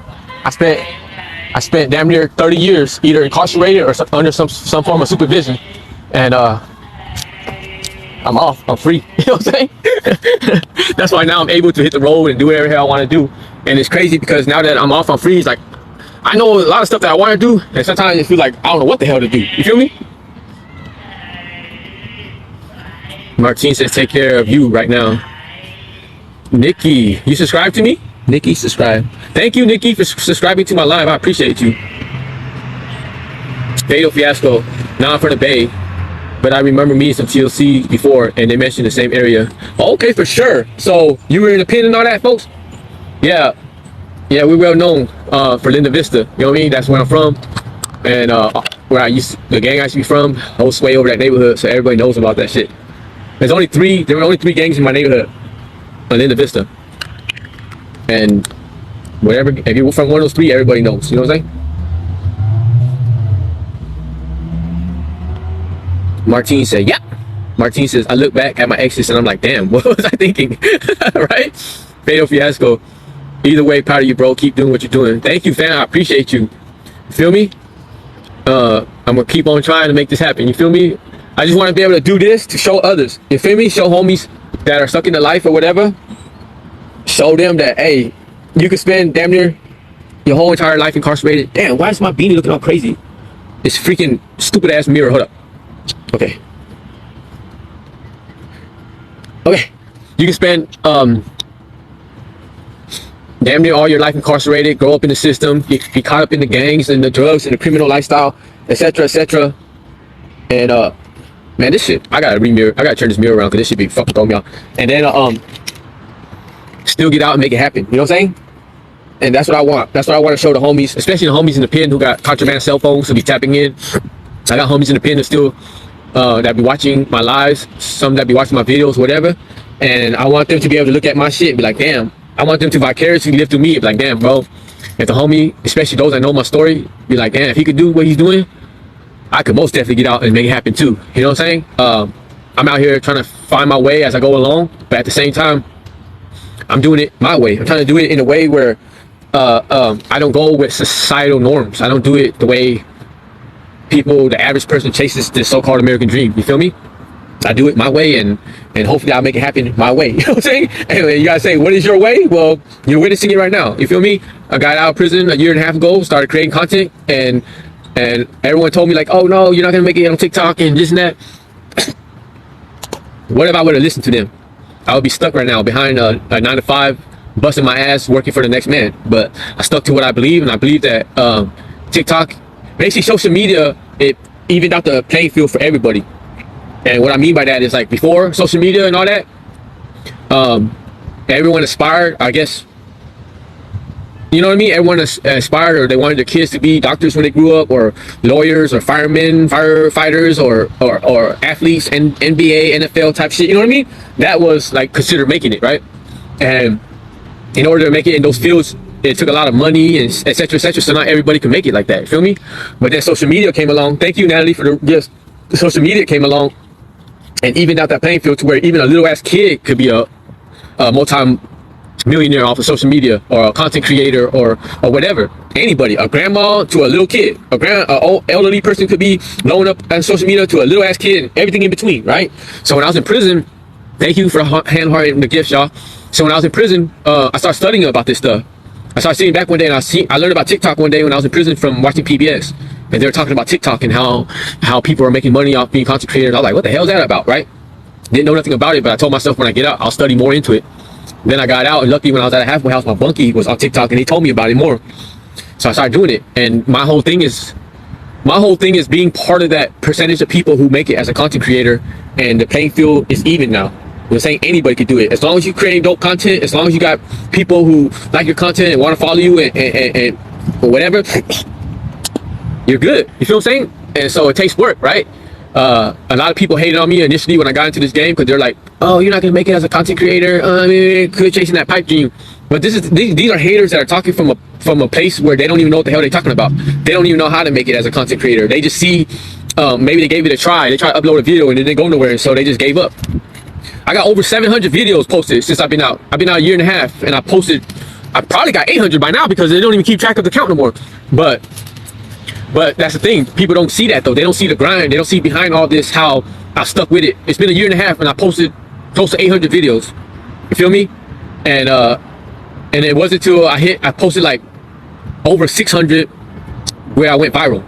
I didn't go viral on my first 100, my second 100, my third 100 videos. No, I posted over 600 videos and then I went viral. So, and that's when everything changed. But that's the thing. A lot of people give up. A lot of people be like, fuck, I already posted 500 videos and ain't nothing happening. Fuck that, I give up. Nah, bro. If you want something and you got a dream and you want to go after it, it's going to be hard. It's going to be work. Some people might crack through faster than me. Some people might go viral on their first video. That's the thing about this content creation stuff. It fluctuates. It could be good. It could be bad. It just all depends. Like, you don't even know what the fuck is going to be the one to give you your break. Like the video that I posted that went viral, I didn't expect that video to go viral. I was just another video that I posted. I post videos all the time. But it went viral. It's like the ones that I be thinking is going to go viral, they don't go viral at all. They probably even get any views. And the ones I don't think nothing of, they get hella views. So it's crazy. But at the end of the day, I told myself, I said, do you want to get out of prison and do you want to work and bust your ass at a 9 to 5 all day, working for the man, yada, yada, yada, make me chump change and barely struggling to get by? Or do you want to go full-fledged and pursue your dream of being a content creator? And if you make it and if you crack through, you can live comfortably, you can be your own boss, you can work your own hours, and you ain't got to be sitting there fucking stuck behind a 9 to 5 and not really doing what you want to do or living life how you want to live life. Have I completely made it as a content creator? No, I haven't. But I'm a lot further than where I was before. I'm at a place now that all this hard work has been paying off and it got me here. And if all that hard work has got me here, if I keep on grinding, it'll take me even further. My next goal, my next step is to monetize on YouTube. That's where all the money is at. That's where, as a content creator. So if any of y'all in this live want to be content creators, one of these days I'm gonna throw a live where I'm just gonna talk all about content creation. You know what I'm saying? About what I learned in my journey. I don't know every fucking thing. Keep it 100. But whatever I do know, I don't have no problem sharing. You know what I'm saying? Because I want to see other content creators bubble as well. And I wish that there was content creators that I could have watched and learned the game from as well. You know what I'm saying? But there's really nothing out there that I know of that teaches you or shows you. You know what I'm saying? And a lot of the stuff that I learned on my own, and I learned a lot of tricky ass shit. You know what I'm saying? But yeah, my next goal is to monetize on YouTube, get my children's book published, sell my merch, and that's when everything is gonna really bubble, because there's like different milestones that you reach as a content creator. You know what I mean? And one of those milestones, okay, so you get in, you get your name, you become established, you build your following up, and then when you build your following up and you have a strong base of followers, then you start selling merch directly to your followers, and then that's how you can make money, and that could even become your full-time job. You got a whole customer base, thousands of people that you can sell your merch directly to. So you look at a lot of content creators that are making it, a lot of them are selling their own merch, or a lot of them are selling like subscriptions to whatever they're trying to sell or whatever.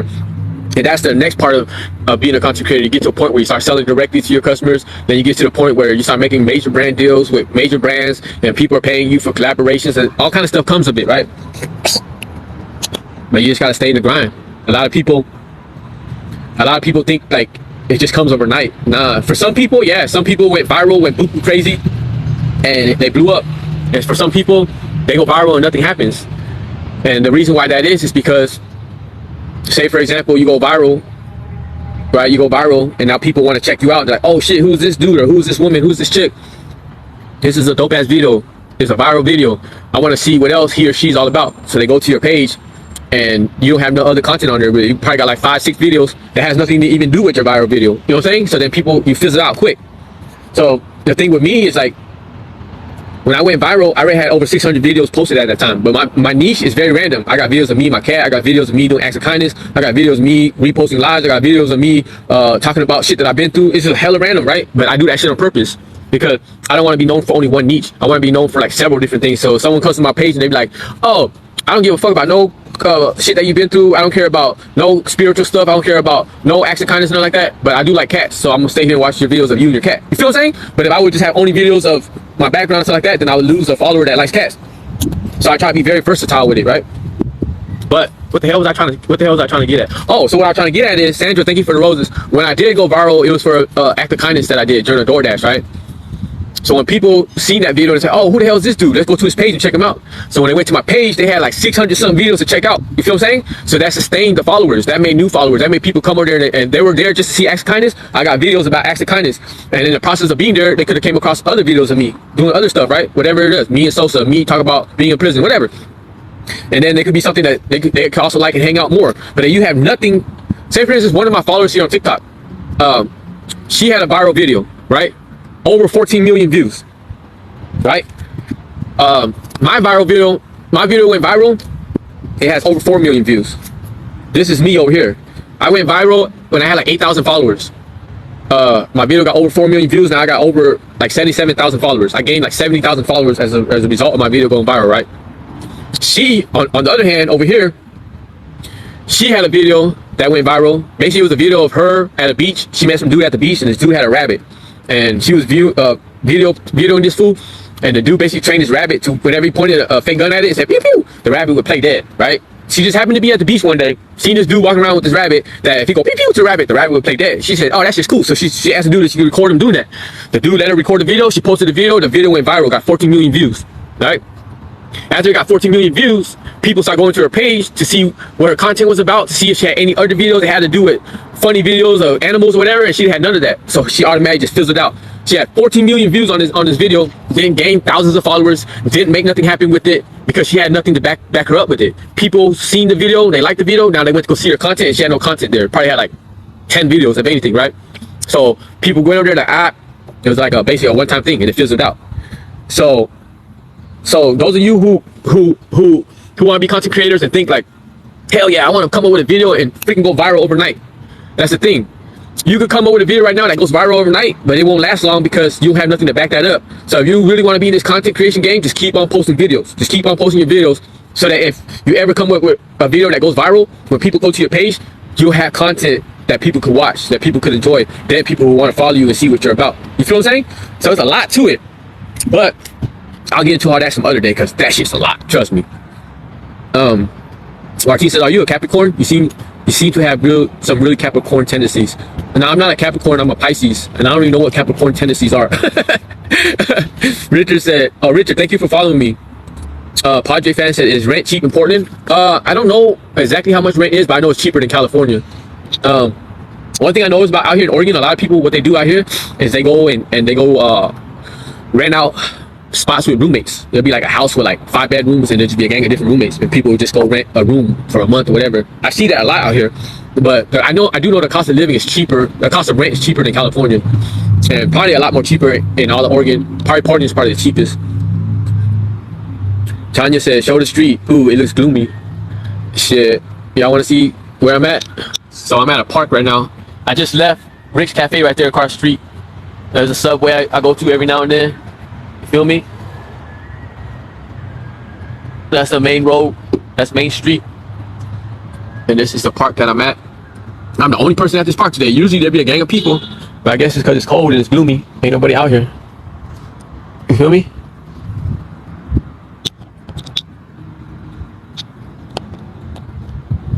Okay, let's see. I've been on this live for a while. Y'all been up in there chilling with me too, though. That's what's up.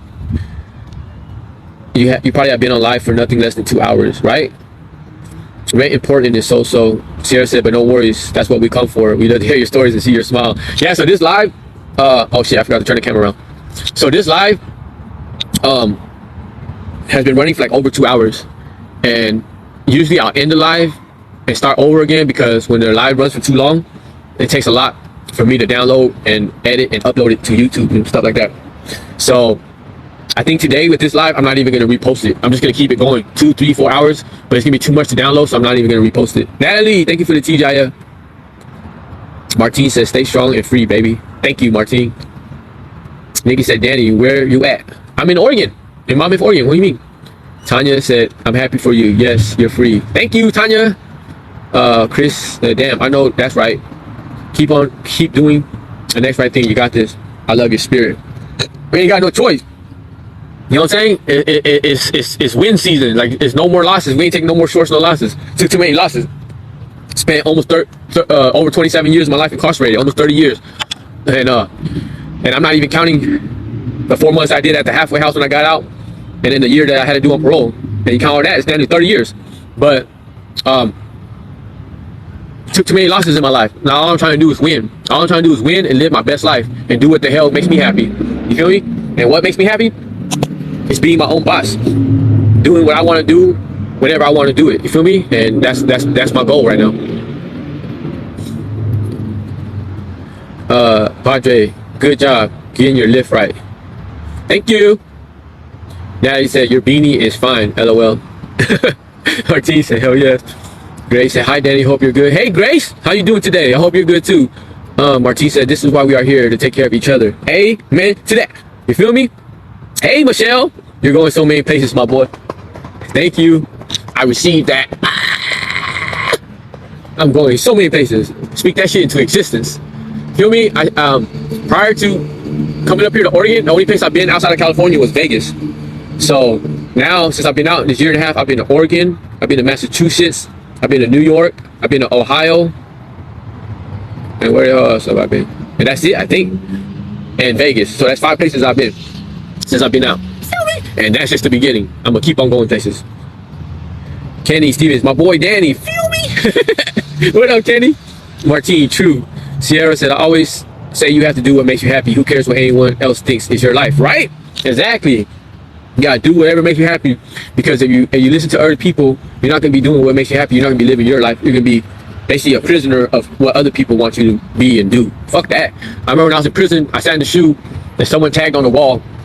They said, if you live your life caring about what others think of you, you will always be their prisoner.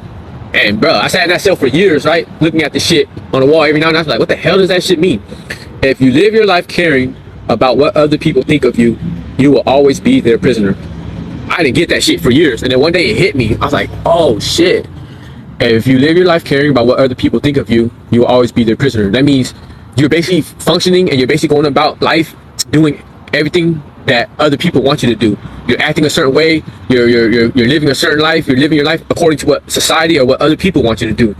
And if you do that, you will always be their prisoner, because you will never be yourself. You will never be free to live and do what speaks to your heart and what makes you happy. So when I got that, I finally understood, like, man, that's absolutely right, because a lot of that has to do with the gang life. Like, as a gang member, you are pressured to be a certain way, to act a certain way, to dress a certain way, to basically everything, walk a certain way, talk a certain way. You feel me? And a lot of times you don't want to do these things, but you have to do it because it's gang rules and stuff like that, right? But it made me think about it, like, bro, just like I said, I used to be a gang member. I couldn't wear certain colors, even though I like colors. I couldn't wear certain colors because I had to adhere to the gang rules, right? So it's like I wasn't able to be myself. I was too worried. I could have wore any color I wanted to, but I would be too worried about what my homeboys were gonna say, or how they're gonna receive me, or how they're gonna look at me. And instead of doing all that, I just stuck to the code. But that's no way to live. You feel me? Because you're basically being like controlled. And once I realized that and I broke out of all that, now I'm free and I could do whatever the hell I want. I could dress however I want. I could act however I want. I could do whatever I want to do. And that goes to society as well. Like, you know what I mean? Society probably be like, oh, you shouldn't get no tattoos, or you shouldn't be an Asian dude with dreadlocks or whatever. If I did that, if I didn't get no tattoos, if I didn't dread up my hair, I'd be doing what society wants me to do, and I wouldn't be happy. So say I'm like, fuck you, I'm gonna do me. You know what I'm saying? Feel me? Martine, never listen. Name a car for an edit. What? Name a car for an edit. I don't get what that means. Kenny says, how much can you make a day off being a content creator? Okay, so this is the thing. TikTok, you do not make a lot of money as a content creator on TikTok. I'm talking about in a day, it's pennies, it's chump change. Like for me, a good day, I'll make about $30. You feel me? And that's on a good day. But that's because TikTok doesn't pay its content creators a lot. Now, thank God it does pay, because the only ones that really pay is TikTok and YouTube. Instagram, Facebook used to have all that shit, but they kind of slow down on it as well. So if you want to be a content creator on TikTok and make a good living, that's what I'm trying to say.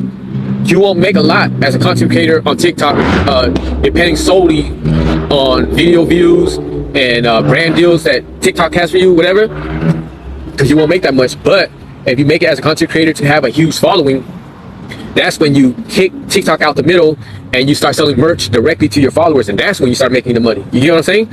So as a content creator, you can sell directly to your followers and have a strong customer base, and that's how you start bubbling and making your money. Now, if you monetize on YouTube, you can make a decent living if you monetize on YouTube, because the pay compared to TikTok is astronomical. So say for example, and the reason why this is because YouTube, they run ads off of your shit, so you get paid off of the ads. So for example, for 1,000 views on TikTok, I make about $1.20, right?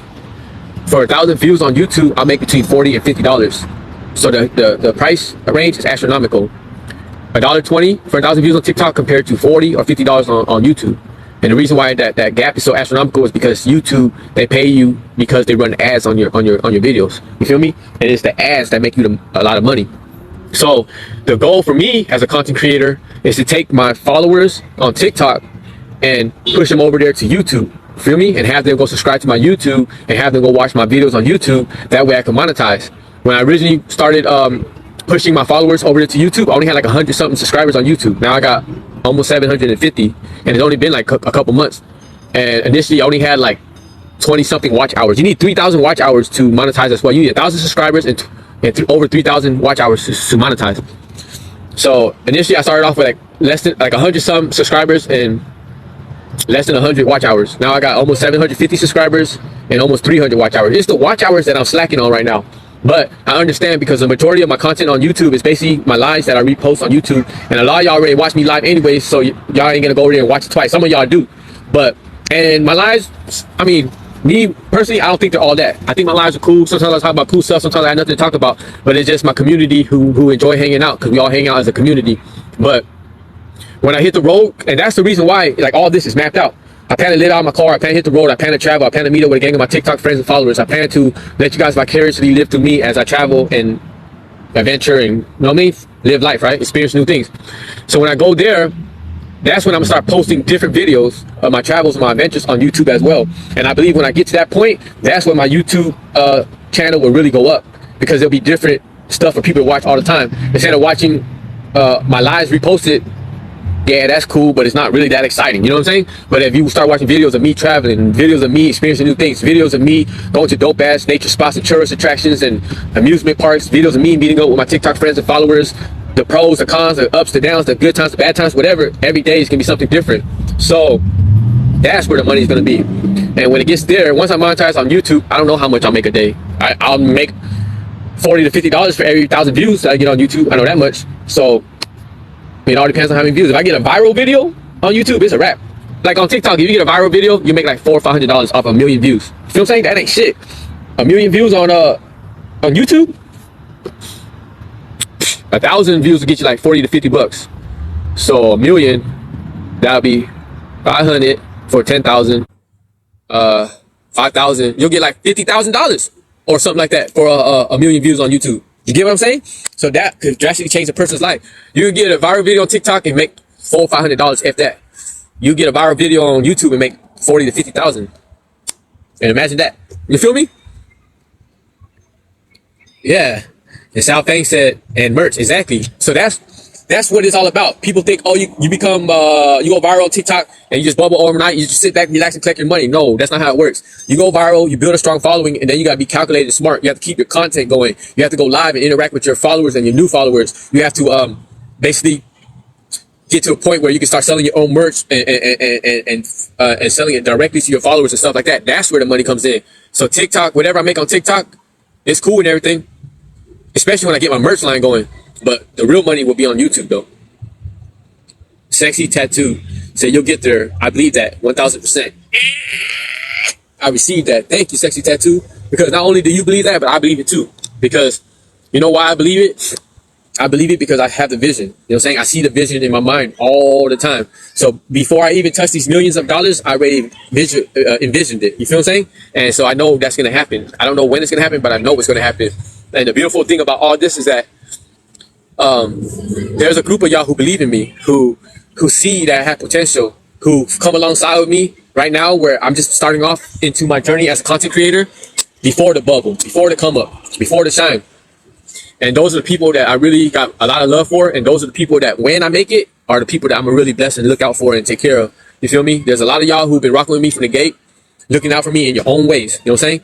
And each way, whether it's through your time, through your support, through your love, through your finances or whatever, gifts or whatever, it's all appreciated. And one day when I'm able to and I make it happen, I'm gonna bless all of y'all. I ain't gonna forget about none of y'all. I got y'all. You feel what I'm saying? Because when I eat, we're all gonna eat. When I shine, we're all gonna shine. What the fuck do I look like? What do I look like to making it, becoming a thousandaire, 100,000aire, millionaire, or whatever, and having all that money and not sharing it with my peoples? The same people who helped me in the beginning when I needed the help. I need all of y'all. I am because of all of y'all. I am because all of y'all gave me all this love and support. I am able to do a lot of shit that I'm able to do because of a lot of y'all. And my rise and my come up and my making it has to do with a lot of y'all helping me. So when I get to where I need to get to, we're all gonna eat. Trust and believe that. You feel me? So this is just now. Nikki said it's gonna happen. It's already happening. You're on the right path, right? Exactly. Like someone like Nikki, who out of the kindness of her heart believes in me and supports me, and she is willing to help me get my children's book published. Like that's love. Like that's help. Like I couldn't do that shit on my own. I can't figure that shit out. That's not my forte. It's not my cup of tea, right? But I got people in my life who are willing to help me out in areas like that. And best believe, trust and believe that when I make it, Nikki's getting blessed for sure. She's already going to get a percentage of this book no matter what. But on top of that, when I'm golden, she's going to be golden too. You feel me? When I make it, she's going to make it too. A lot of y'all in here are going to make it. A lot of y'all going to eat with me. You feel me? Kenny said, damn, my boy, I'm feeling you got me woke off this shit. You're a real inspirational speaker. Thank you, Kenny. I appreciate you, fam. My whole thing is just this. I don't know how many of my lives you joined, but I have a different way of thinking, a different way of looking, a different way of viewing the world, right? And my heart, and to each his own. Let's get that clear. I'm not trying to knock nobody. I'm not trying to judge nobody for the life that they live or whatever, right? But my heart goes out to everybody that's stuck in this rat race, everybody that's stuck in their 9 to 5, everybody that's miserable in their 9 to 5, everybody that's working their ass off every single day and are barely getting by, everybody that has all these crazy bills and all the stuff that they need to take care of, rent, car notes, car insurance, food, whatever, phone bills, credit card bills, whatever. My heart goes out to all y'all because we only have one life to live. And this life that we have to live is a precious gift. You feel me? But a lot of us get stuck and caught up in this rat race to where days blend and we just go through the motions. We wake up, go to work, go to eat dinner, go to sleep, wake up, do the same shit every day. And when the year is up, we get a 2-week vacation. And then when our life is up and we get towards retirement and we get ready to retire, a huge percentage of people are going to look back on their lives and be like, damn, what the fuck did I do? What did I do my whole entire life? I didn't do shit but bust my ass all day. And now that I finally retired, I can't even enjoy my retirement because death is right around the corner. You feel what I'm saying? And so my whole thing is trying to be an example to others that you don't have to live like that. You don't have to fall into that trap. You don't have to spend your whole life working, busting your ass, chasing the so-called American dream that is beyond your reach. And then at the end of your life, at the end of this precious gift called life, have nothing to show for it. You know what I'm saying? And that's not right. The government shouldn't be allowing that. Society shouldn't be allowing that.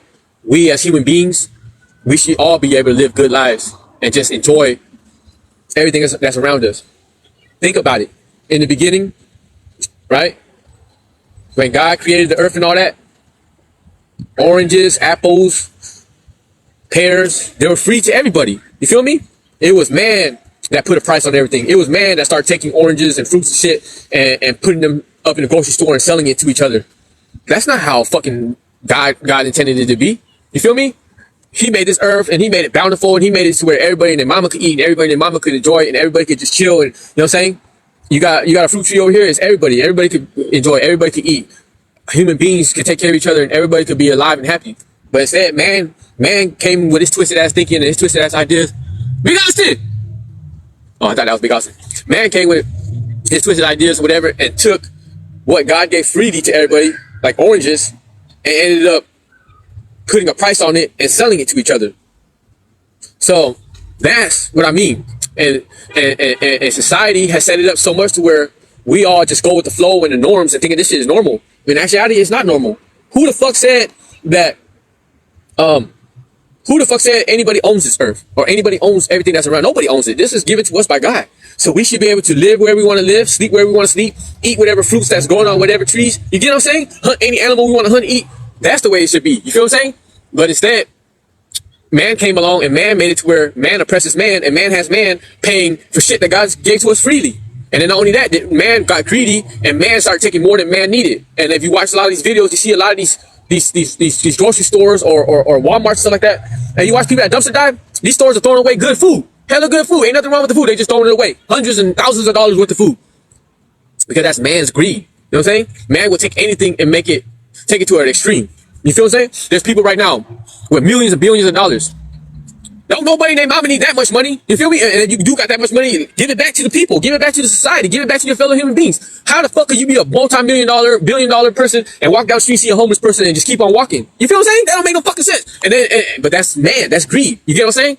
And that's where people lost themselves. So me, I'm trying to break out of that. I'm trying to live in a way, in a society that I don't agree with, but still live in a way that is, you know what I'm saying?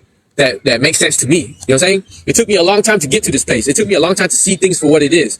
And my hope is by being an example, I could open others' eyes and I could get others to see like, yo, at first I thought this dude was crazy or whatever.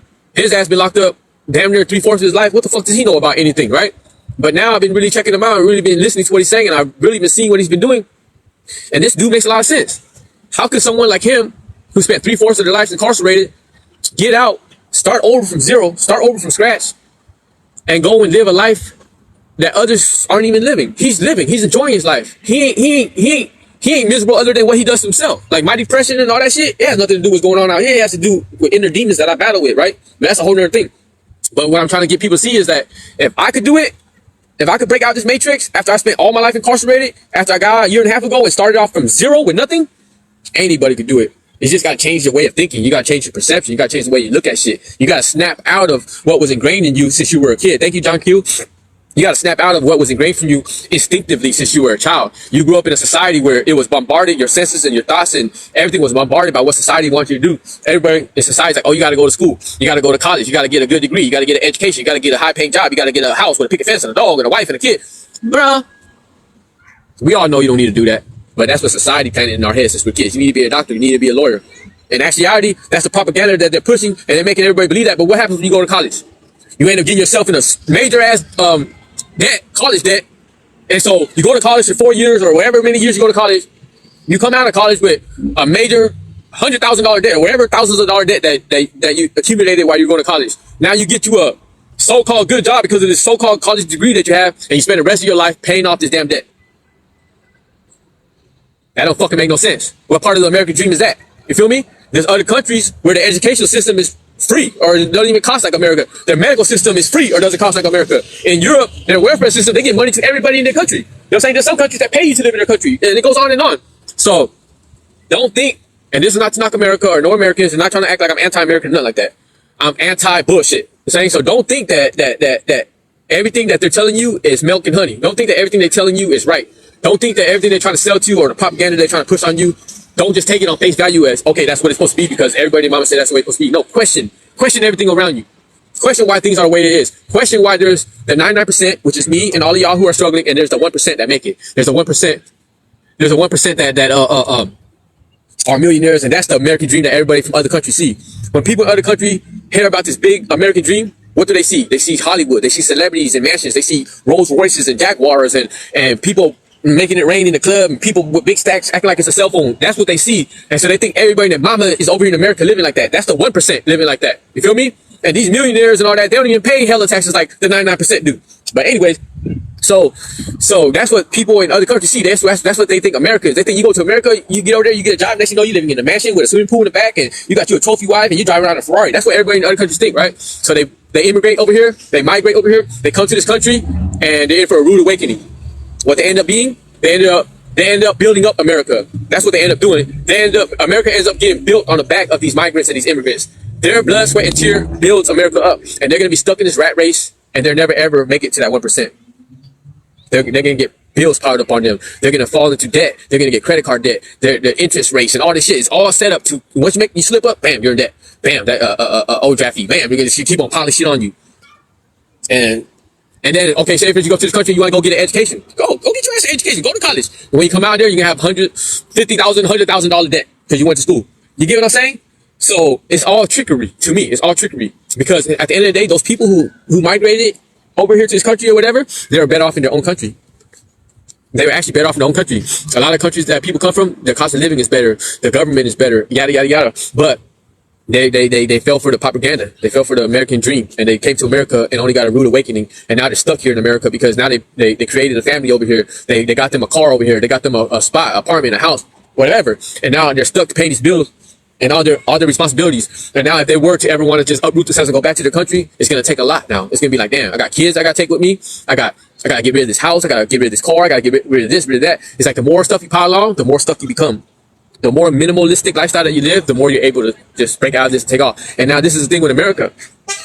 They want you to stay blind to the facts because as long as you stay blind to the facts, they're going to continue to come up off of your sweat, blood, and tears, and they're going to continue to get rich while you continue to get poor, or you continue to live in debt, or you continue to be stuck, or you continue to be this rat race, or you continue to try to make yourself out of this bullshit. And the likelihood of you making it is very slim. And the reason why I could say that's facts is because that's why they have the 1% and the 99%.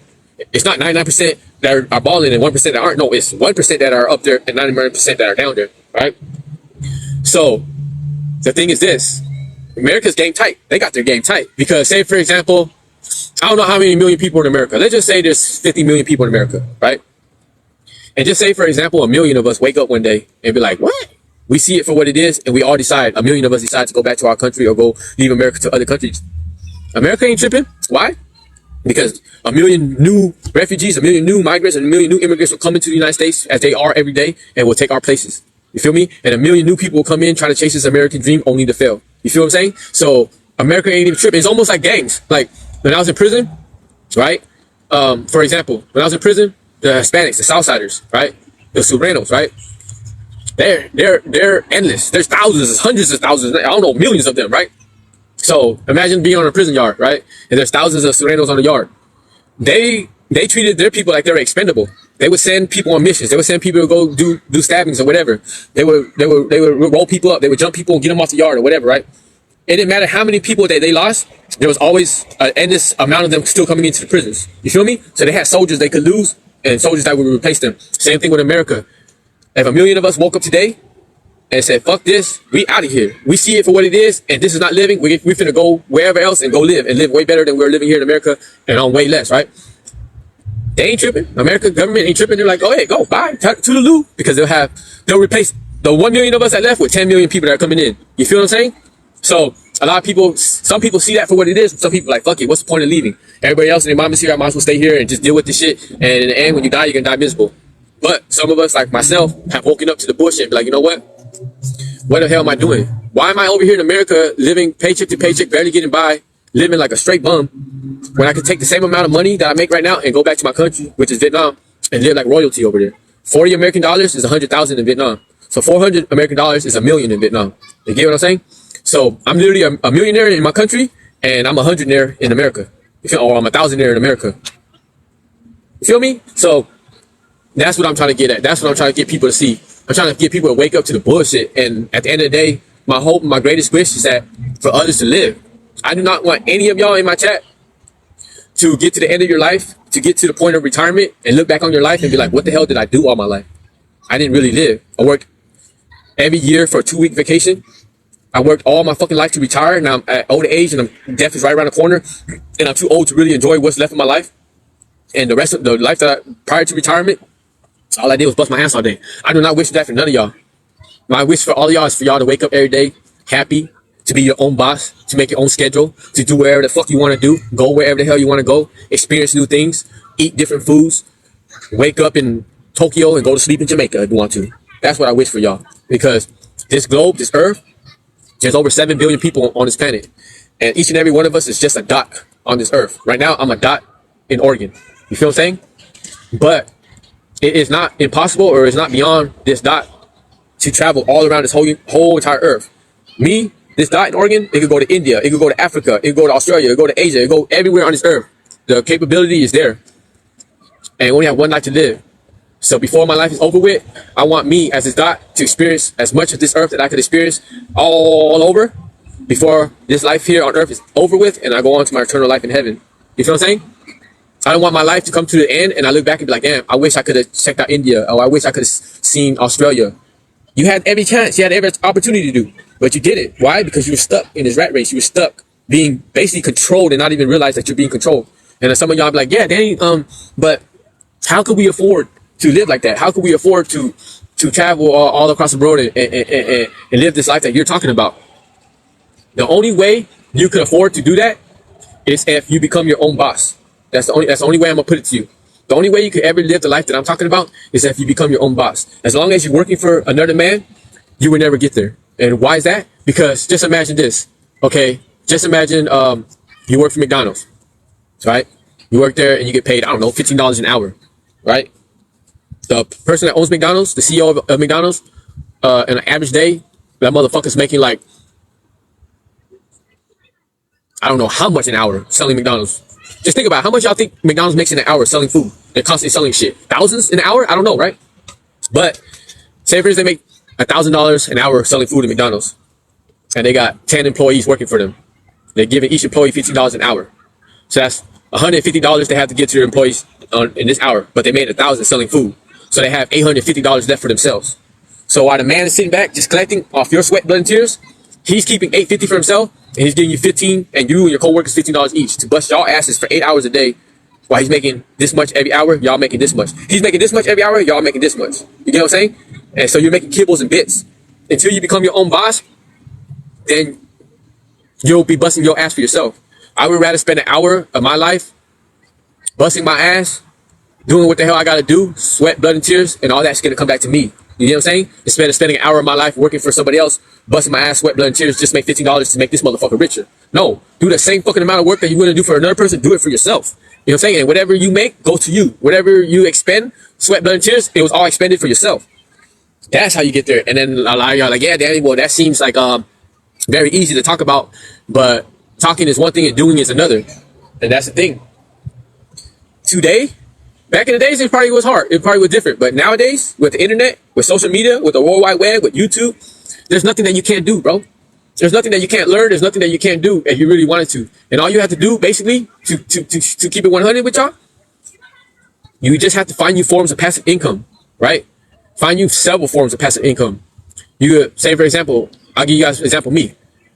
I make passive income off my content creation on TikTok. I make passive income off the brand deals that I make on TikTok.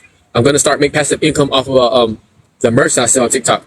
I'm going to make passive income off of my children's book. Several forms of passive income, and then I could keep on going. I could come up with other shit. I could make passive income selling art. I could make passive income fucking people always been saying, oh, we like your beanies. I could start selling these fucking beanies if I wanted to. There's very different forms of passive income, right? But if you are the one that is in charge of your passive income, if you are the one that's making all these forms of passive income, you basically becoming your own boss. Now, if you think about it, if you are able to make about $330 a day through all these forms of passive income that you have, then that's about $10,000 a month. People don't really look at it like that. They don't really break the math down like that. They just work. Some people say, for instance, you make $20 an hour and you work 8 hours a day, so that's $160.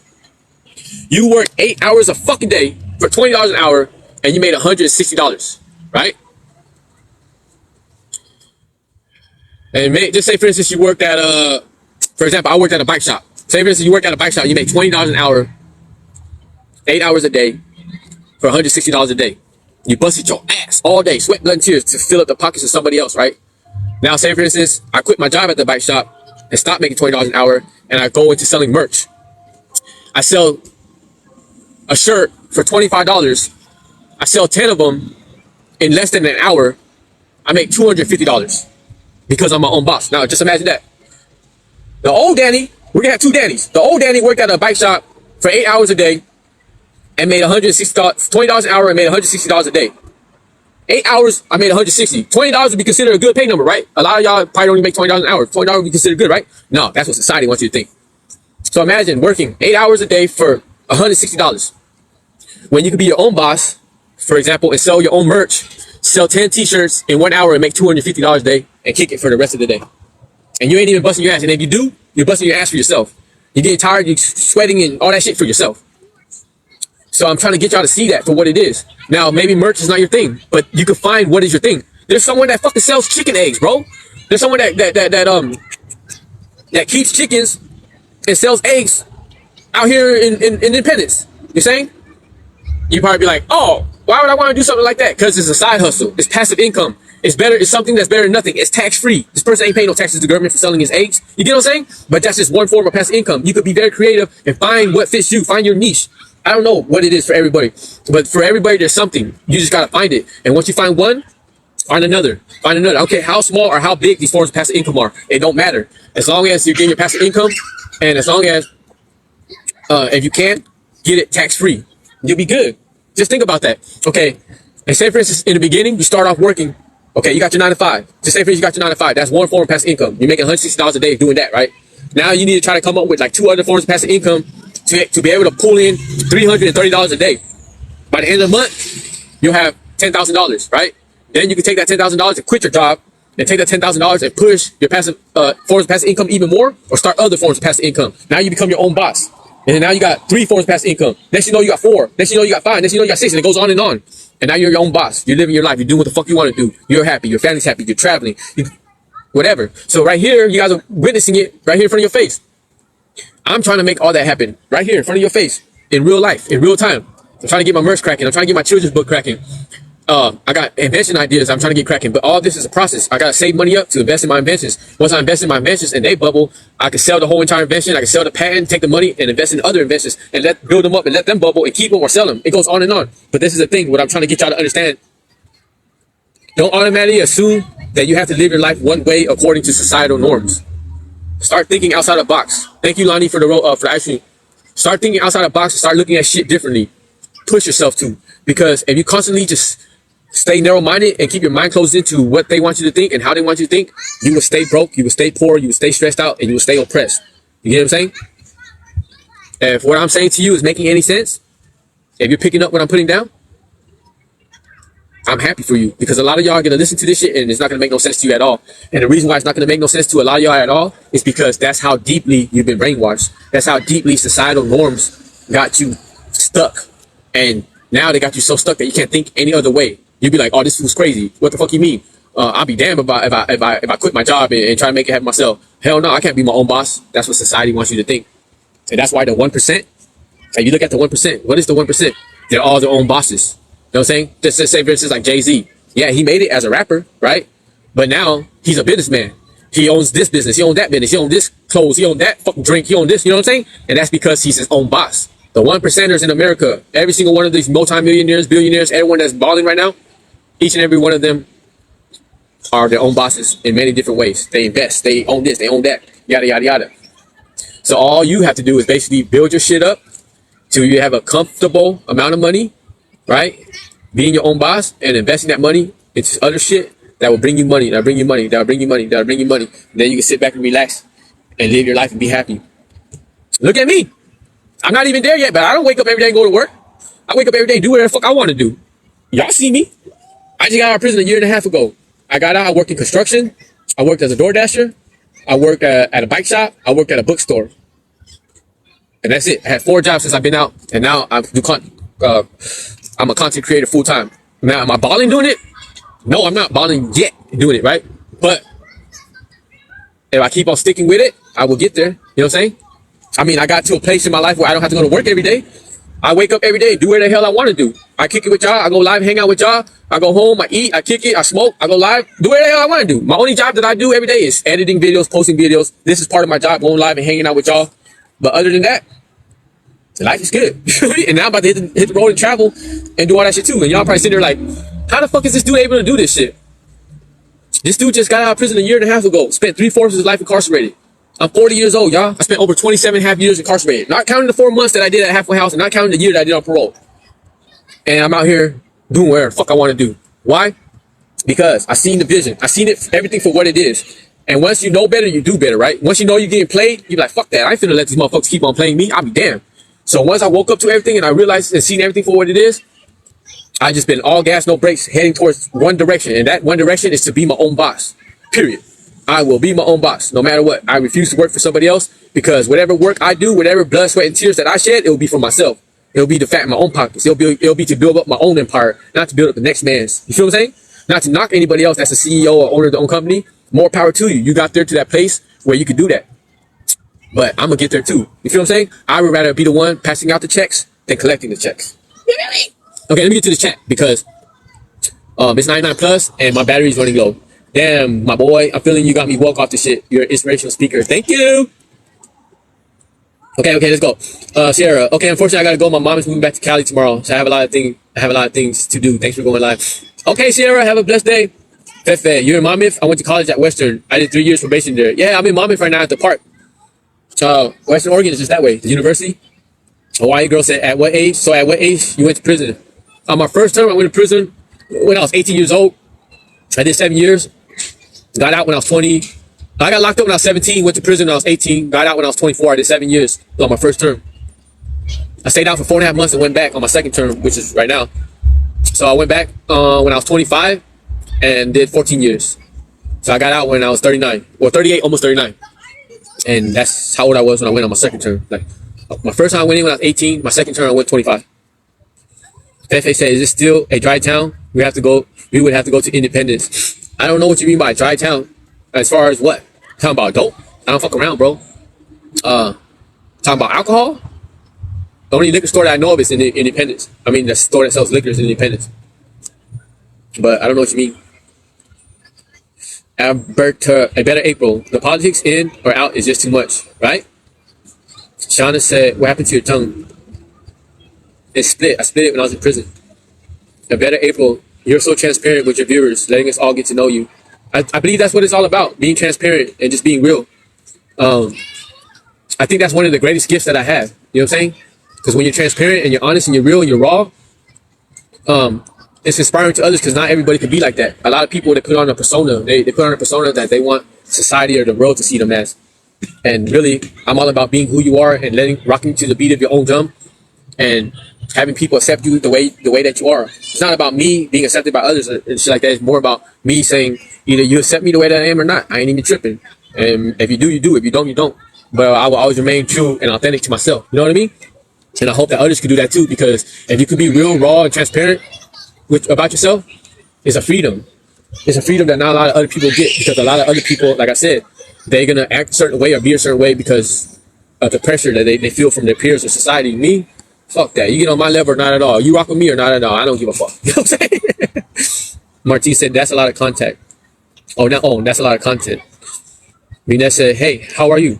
I'm good, Viness. How are you? Rocky's mom said, how is the lady who made you go viral, the elderly with the pop? She's not doing too good right now. Her cancer went into remission, and then just recently it came back. So they found a mass or something on her lungs. So I don't know how that's going to turn out, but she's not doing too good. Martine said, you got this. Thank you. Hi, Shadow. Martine said, you deserve it. Thank you. Sylvia said, some people pay you to travel and advertise their items. Is that right? I wonder if they have me. Because I don't really look like the face that people usually pay to travel. Stormy. Hey, Danny. Hey, Stormy. Thank you, Roger, for following me. Sierra said, I believe in you and tell you all the time. I am so proud of you. Yeah, feel me. Yeah, I feel you, Sierra, and thank you. It's Brittany. Yes. I made it to a live. I'm new here. Hi, friend. Hi, Brittany. Welcome to my live. I hope you like it here and you end up becoming a part of our community. We got a pretty dope, close-knit community of people. For the most part, everybody knows everybody. You know what I mean? It'd be lit over here. We have a good time. So I hope you hang out. You deserve all of it. All the love and support. You're an amazing spirit. Thank you. Thank you. It's Brittany. I appreciate you. Sierra said, I believe in you.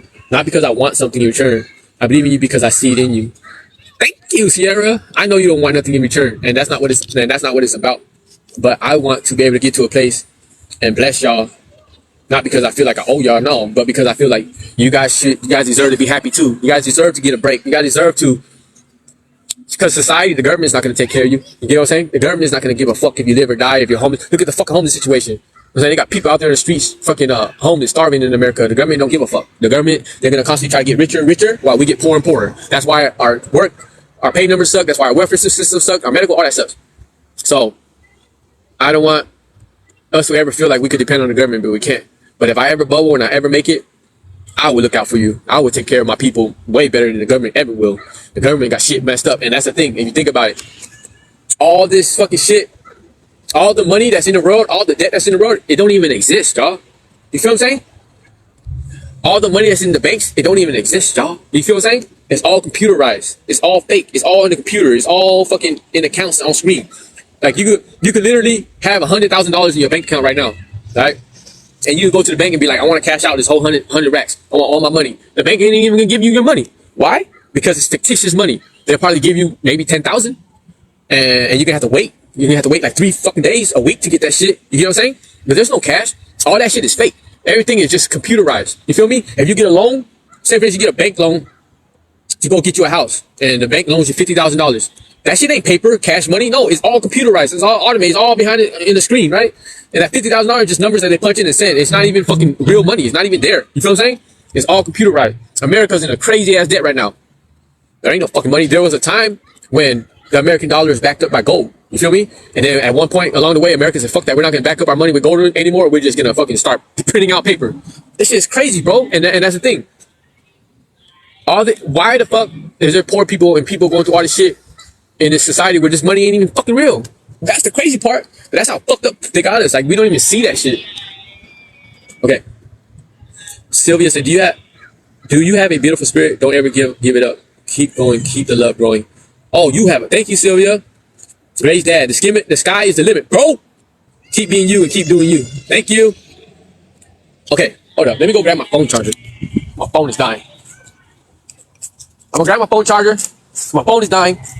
And finish reading this chat. And then I'm gonna take off. Feel me? But what I was gonna say? Oh, and I'm not gonna upload this live onto my YouTube. And the reason why I'm not gonna upload this live onto my YouTube, because it'll be way too long to upload. This shit is over 2 hours long. You feel me? And so even though there's a lot of game in this live, damn, I wish because the way I'm supposed to do it is that it go for like an hour and a half, end the live, and then restart it. So that way it'd be easier for me to upload the video to YouTube, because downloading over 2 hour video from TikTok is a lot. You feel me? Damn. I got my freaking charger, but I got the wrong plug. And the plug is at home. Okay. So if this shit cuts off on me, it's because I ran out of power. I'm gonna try to read the rest of these chat though. Sylvia said, look into publishing your own book website. I already have someone in the chat, Nikki, that's helping me with that. Martisa, I don't know what your book will be about, but I sure hope you are the main character. I shared my children's book here on live before. I got the whole live reposted on YouTube. So any of y'all interested in checking out my children's book, you go to my YouTube channel. It'll basically say my children's book as the title, but I got hella videos on there, so you got to scroll to look for it. Or you go to my video library here on TikTok and check it out. It's like 6 parts to it. But any of y'all want to check out my children's book, I recommend you do it on YouTube, because the whole video is on there. And I wrote and illustrated this children's book myself when I was in prison. You feel me? Chinese says, and that's why we hear from you and hear you out. Thank you, Chinese. Brittany said it is. Tia said truth. Tia, thank you for following me. Big Mike said so true. Martine said yes. Martine said, or they would have to continue working because retirement finances weren't planned for. Exactly. You feel me? Or even if they do have enough to retire, they're too old to enjoy what's left of their life. So what are you gonna do when you're hella old, 60, 70 years old? You gonna travel when you're old? You could, but you were better off doing it when you were young, right? That's when you could have really enjoyed it, right? Society, yeah. And a lot of people don't even see it. A lot of people don't even realize it. Like Rick's place, Rick's Coffee that I just came from. OG, old as hell, walking with a limp, back problems. He been working there for 30 years, still there. The hell? You feel what I'm saying? And Angela said, preach it. None of your business, so what do we do? I basically try to explain it. You have to find a way or ways to be your own boss. That's what you do. And then another thing you do, it might sound crazy, but another thing you do is leave America, leave this country and go to another country where the cost of living is cheaper, where you can take your American dollar and stretch it even further. Like for me, for example, I am blessed to be Vietnamese and I am able to go back to my own country where the cost of living is dirt cheap, right? I can take the money that I have here in America, and I'm not even a millionaire or close to that in America. I can take that shit to Vietnam and become a millionaire over there. Those y'all don't believe me, Google the cost of living in Vietnam or watch YouTube videos about people living abroad in Vietnam. And that's not the only country. There's Indonesia, there's South American countries. There's all kind of Europe. They got a pretty good government welfare system, medical system, prison system, etc. The thing is, a lot of us don't take the time to research or to find out about all these other countries or about how the cost of living is way better. Or just Google people living abroad in other countries and the cost of living. Just Google that and find out for yourself. You'll see. You'll be like, damn, I could basically go to Vietnam right now with the money that I have and get a fully furnished Airbnb for like $40 a night. I remember my sister came out here to visit and we got an Airbnb in Portland for the weekend for 3 days. That shit was $1,200. Basically $400 a day. Are you hearing what the hell I'm saying? Over here in America, we got an Airbnb for 3 days in Portland. It costed us $1,200. In Vietnam, in my country, you get an even better Airbnb with all the works. You get you a housekeeper, you get you a laundry, washer, dry, everything. 3-bedroom Airbnb fully furnished for $45 a night. So with $1,200, I could have rented out that whole fucking Airbnb in Vietnam for a whole month for the same amount of money that we rented the Airbnb out in Portland for 3 days. I rented Airbnb out in Portland for 3 days. It cost my family $1,200. The same $200 we could have went to Vietnam and rented out an even better Airbnb for a whole entire month. That's the difference, y'all. That's what I'm trying to. And so what do? I don't know where you're from. I don't know what you're into. But what you need to do is stack as much American money as you can. Be your own boss while you're at it. And and then when you calculate how much the cost of living will be in the other countries, and you have enough saved up, take your ass to another country. And if you're your own boss and you create a passive income, you got people in America running your businesses for you, your passive income businesses for you, hustles for you, and having the money sent to your account, and you can live off that. Like me, I'm a content creator. I make such and such money as a content creator. I'm also trying to get my merch going, my books going, whatever, right? I can have all that established here in America and go back to my country and still collect all that money. I can still create content from Vietnam. I can still collect money from my book in Vietnam. I can still collect money from my merch in Vietnam and live like royalty over there. That's what you do. You feel me? Okay. Big Mike said, preach. Martin said, now people who are feeding the homeless are being fined for it. Exactly. And Brittany said, we are not supposed to be operating the way we do. Shaking my head. Exactly. Now I got my people. Now I'm down to 5%, y'all. Let me run through this. 42% of Walmart. Oh, shit. My phone's dying. Ah, shit. My phone's dying, y'all. I gotta end my life. I'll go start it again later. I'm sorry.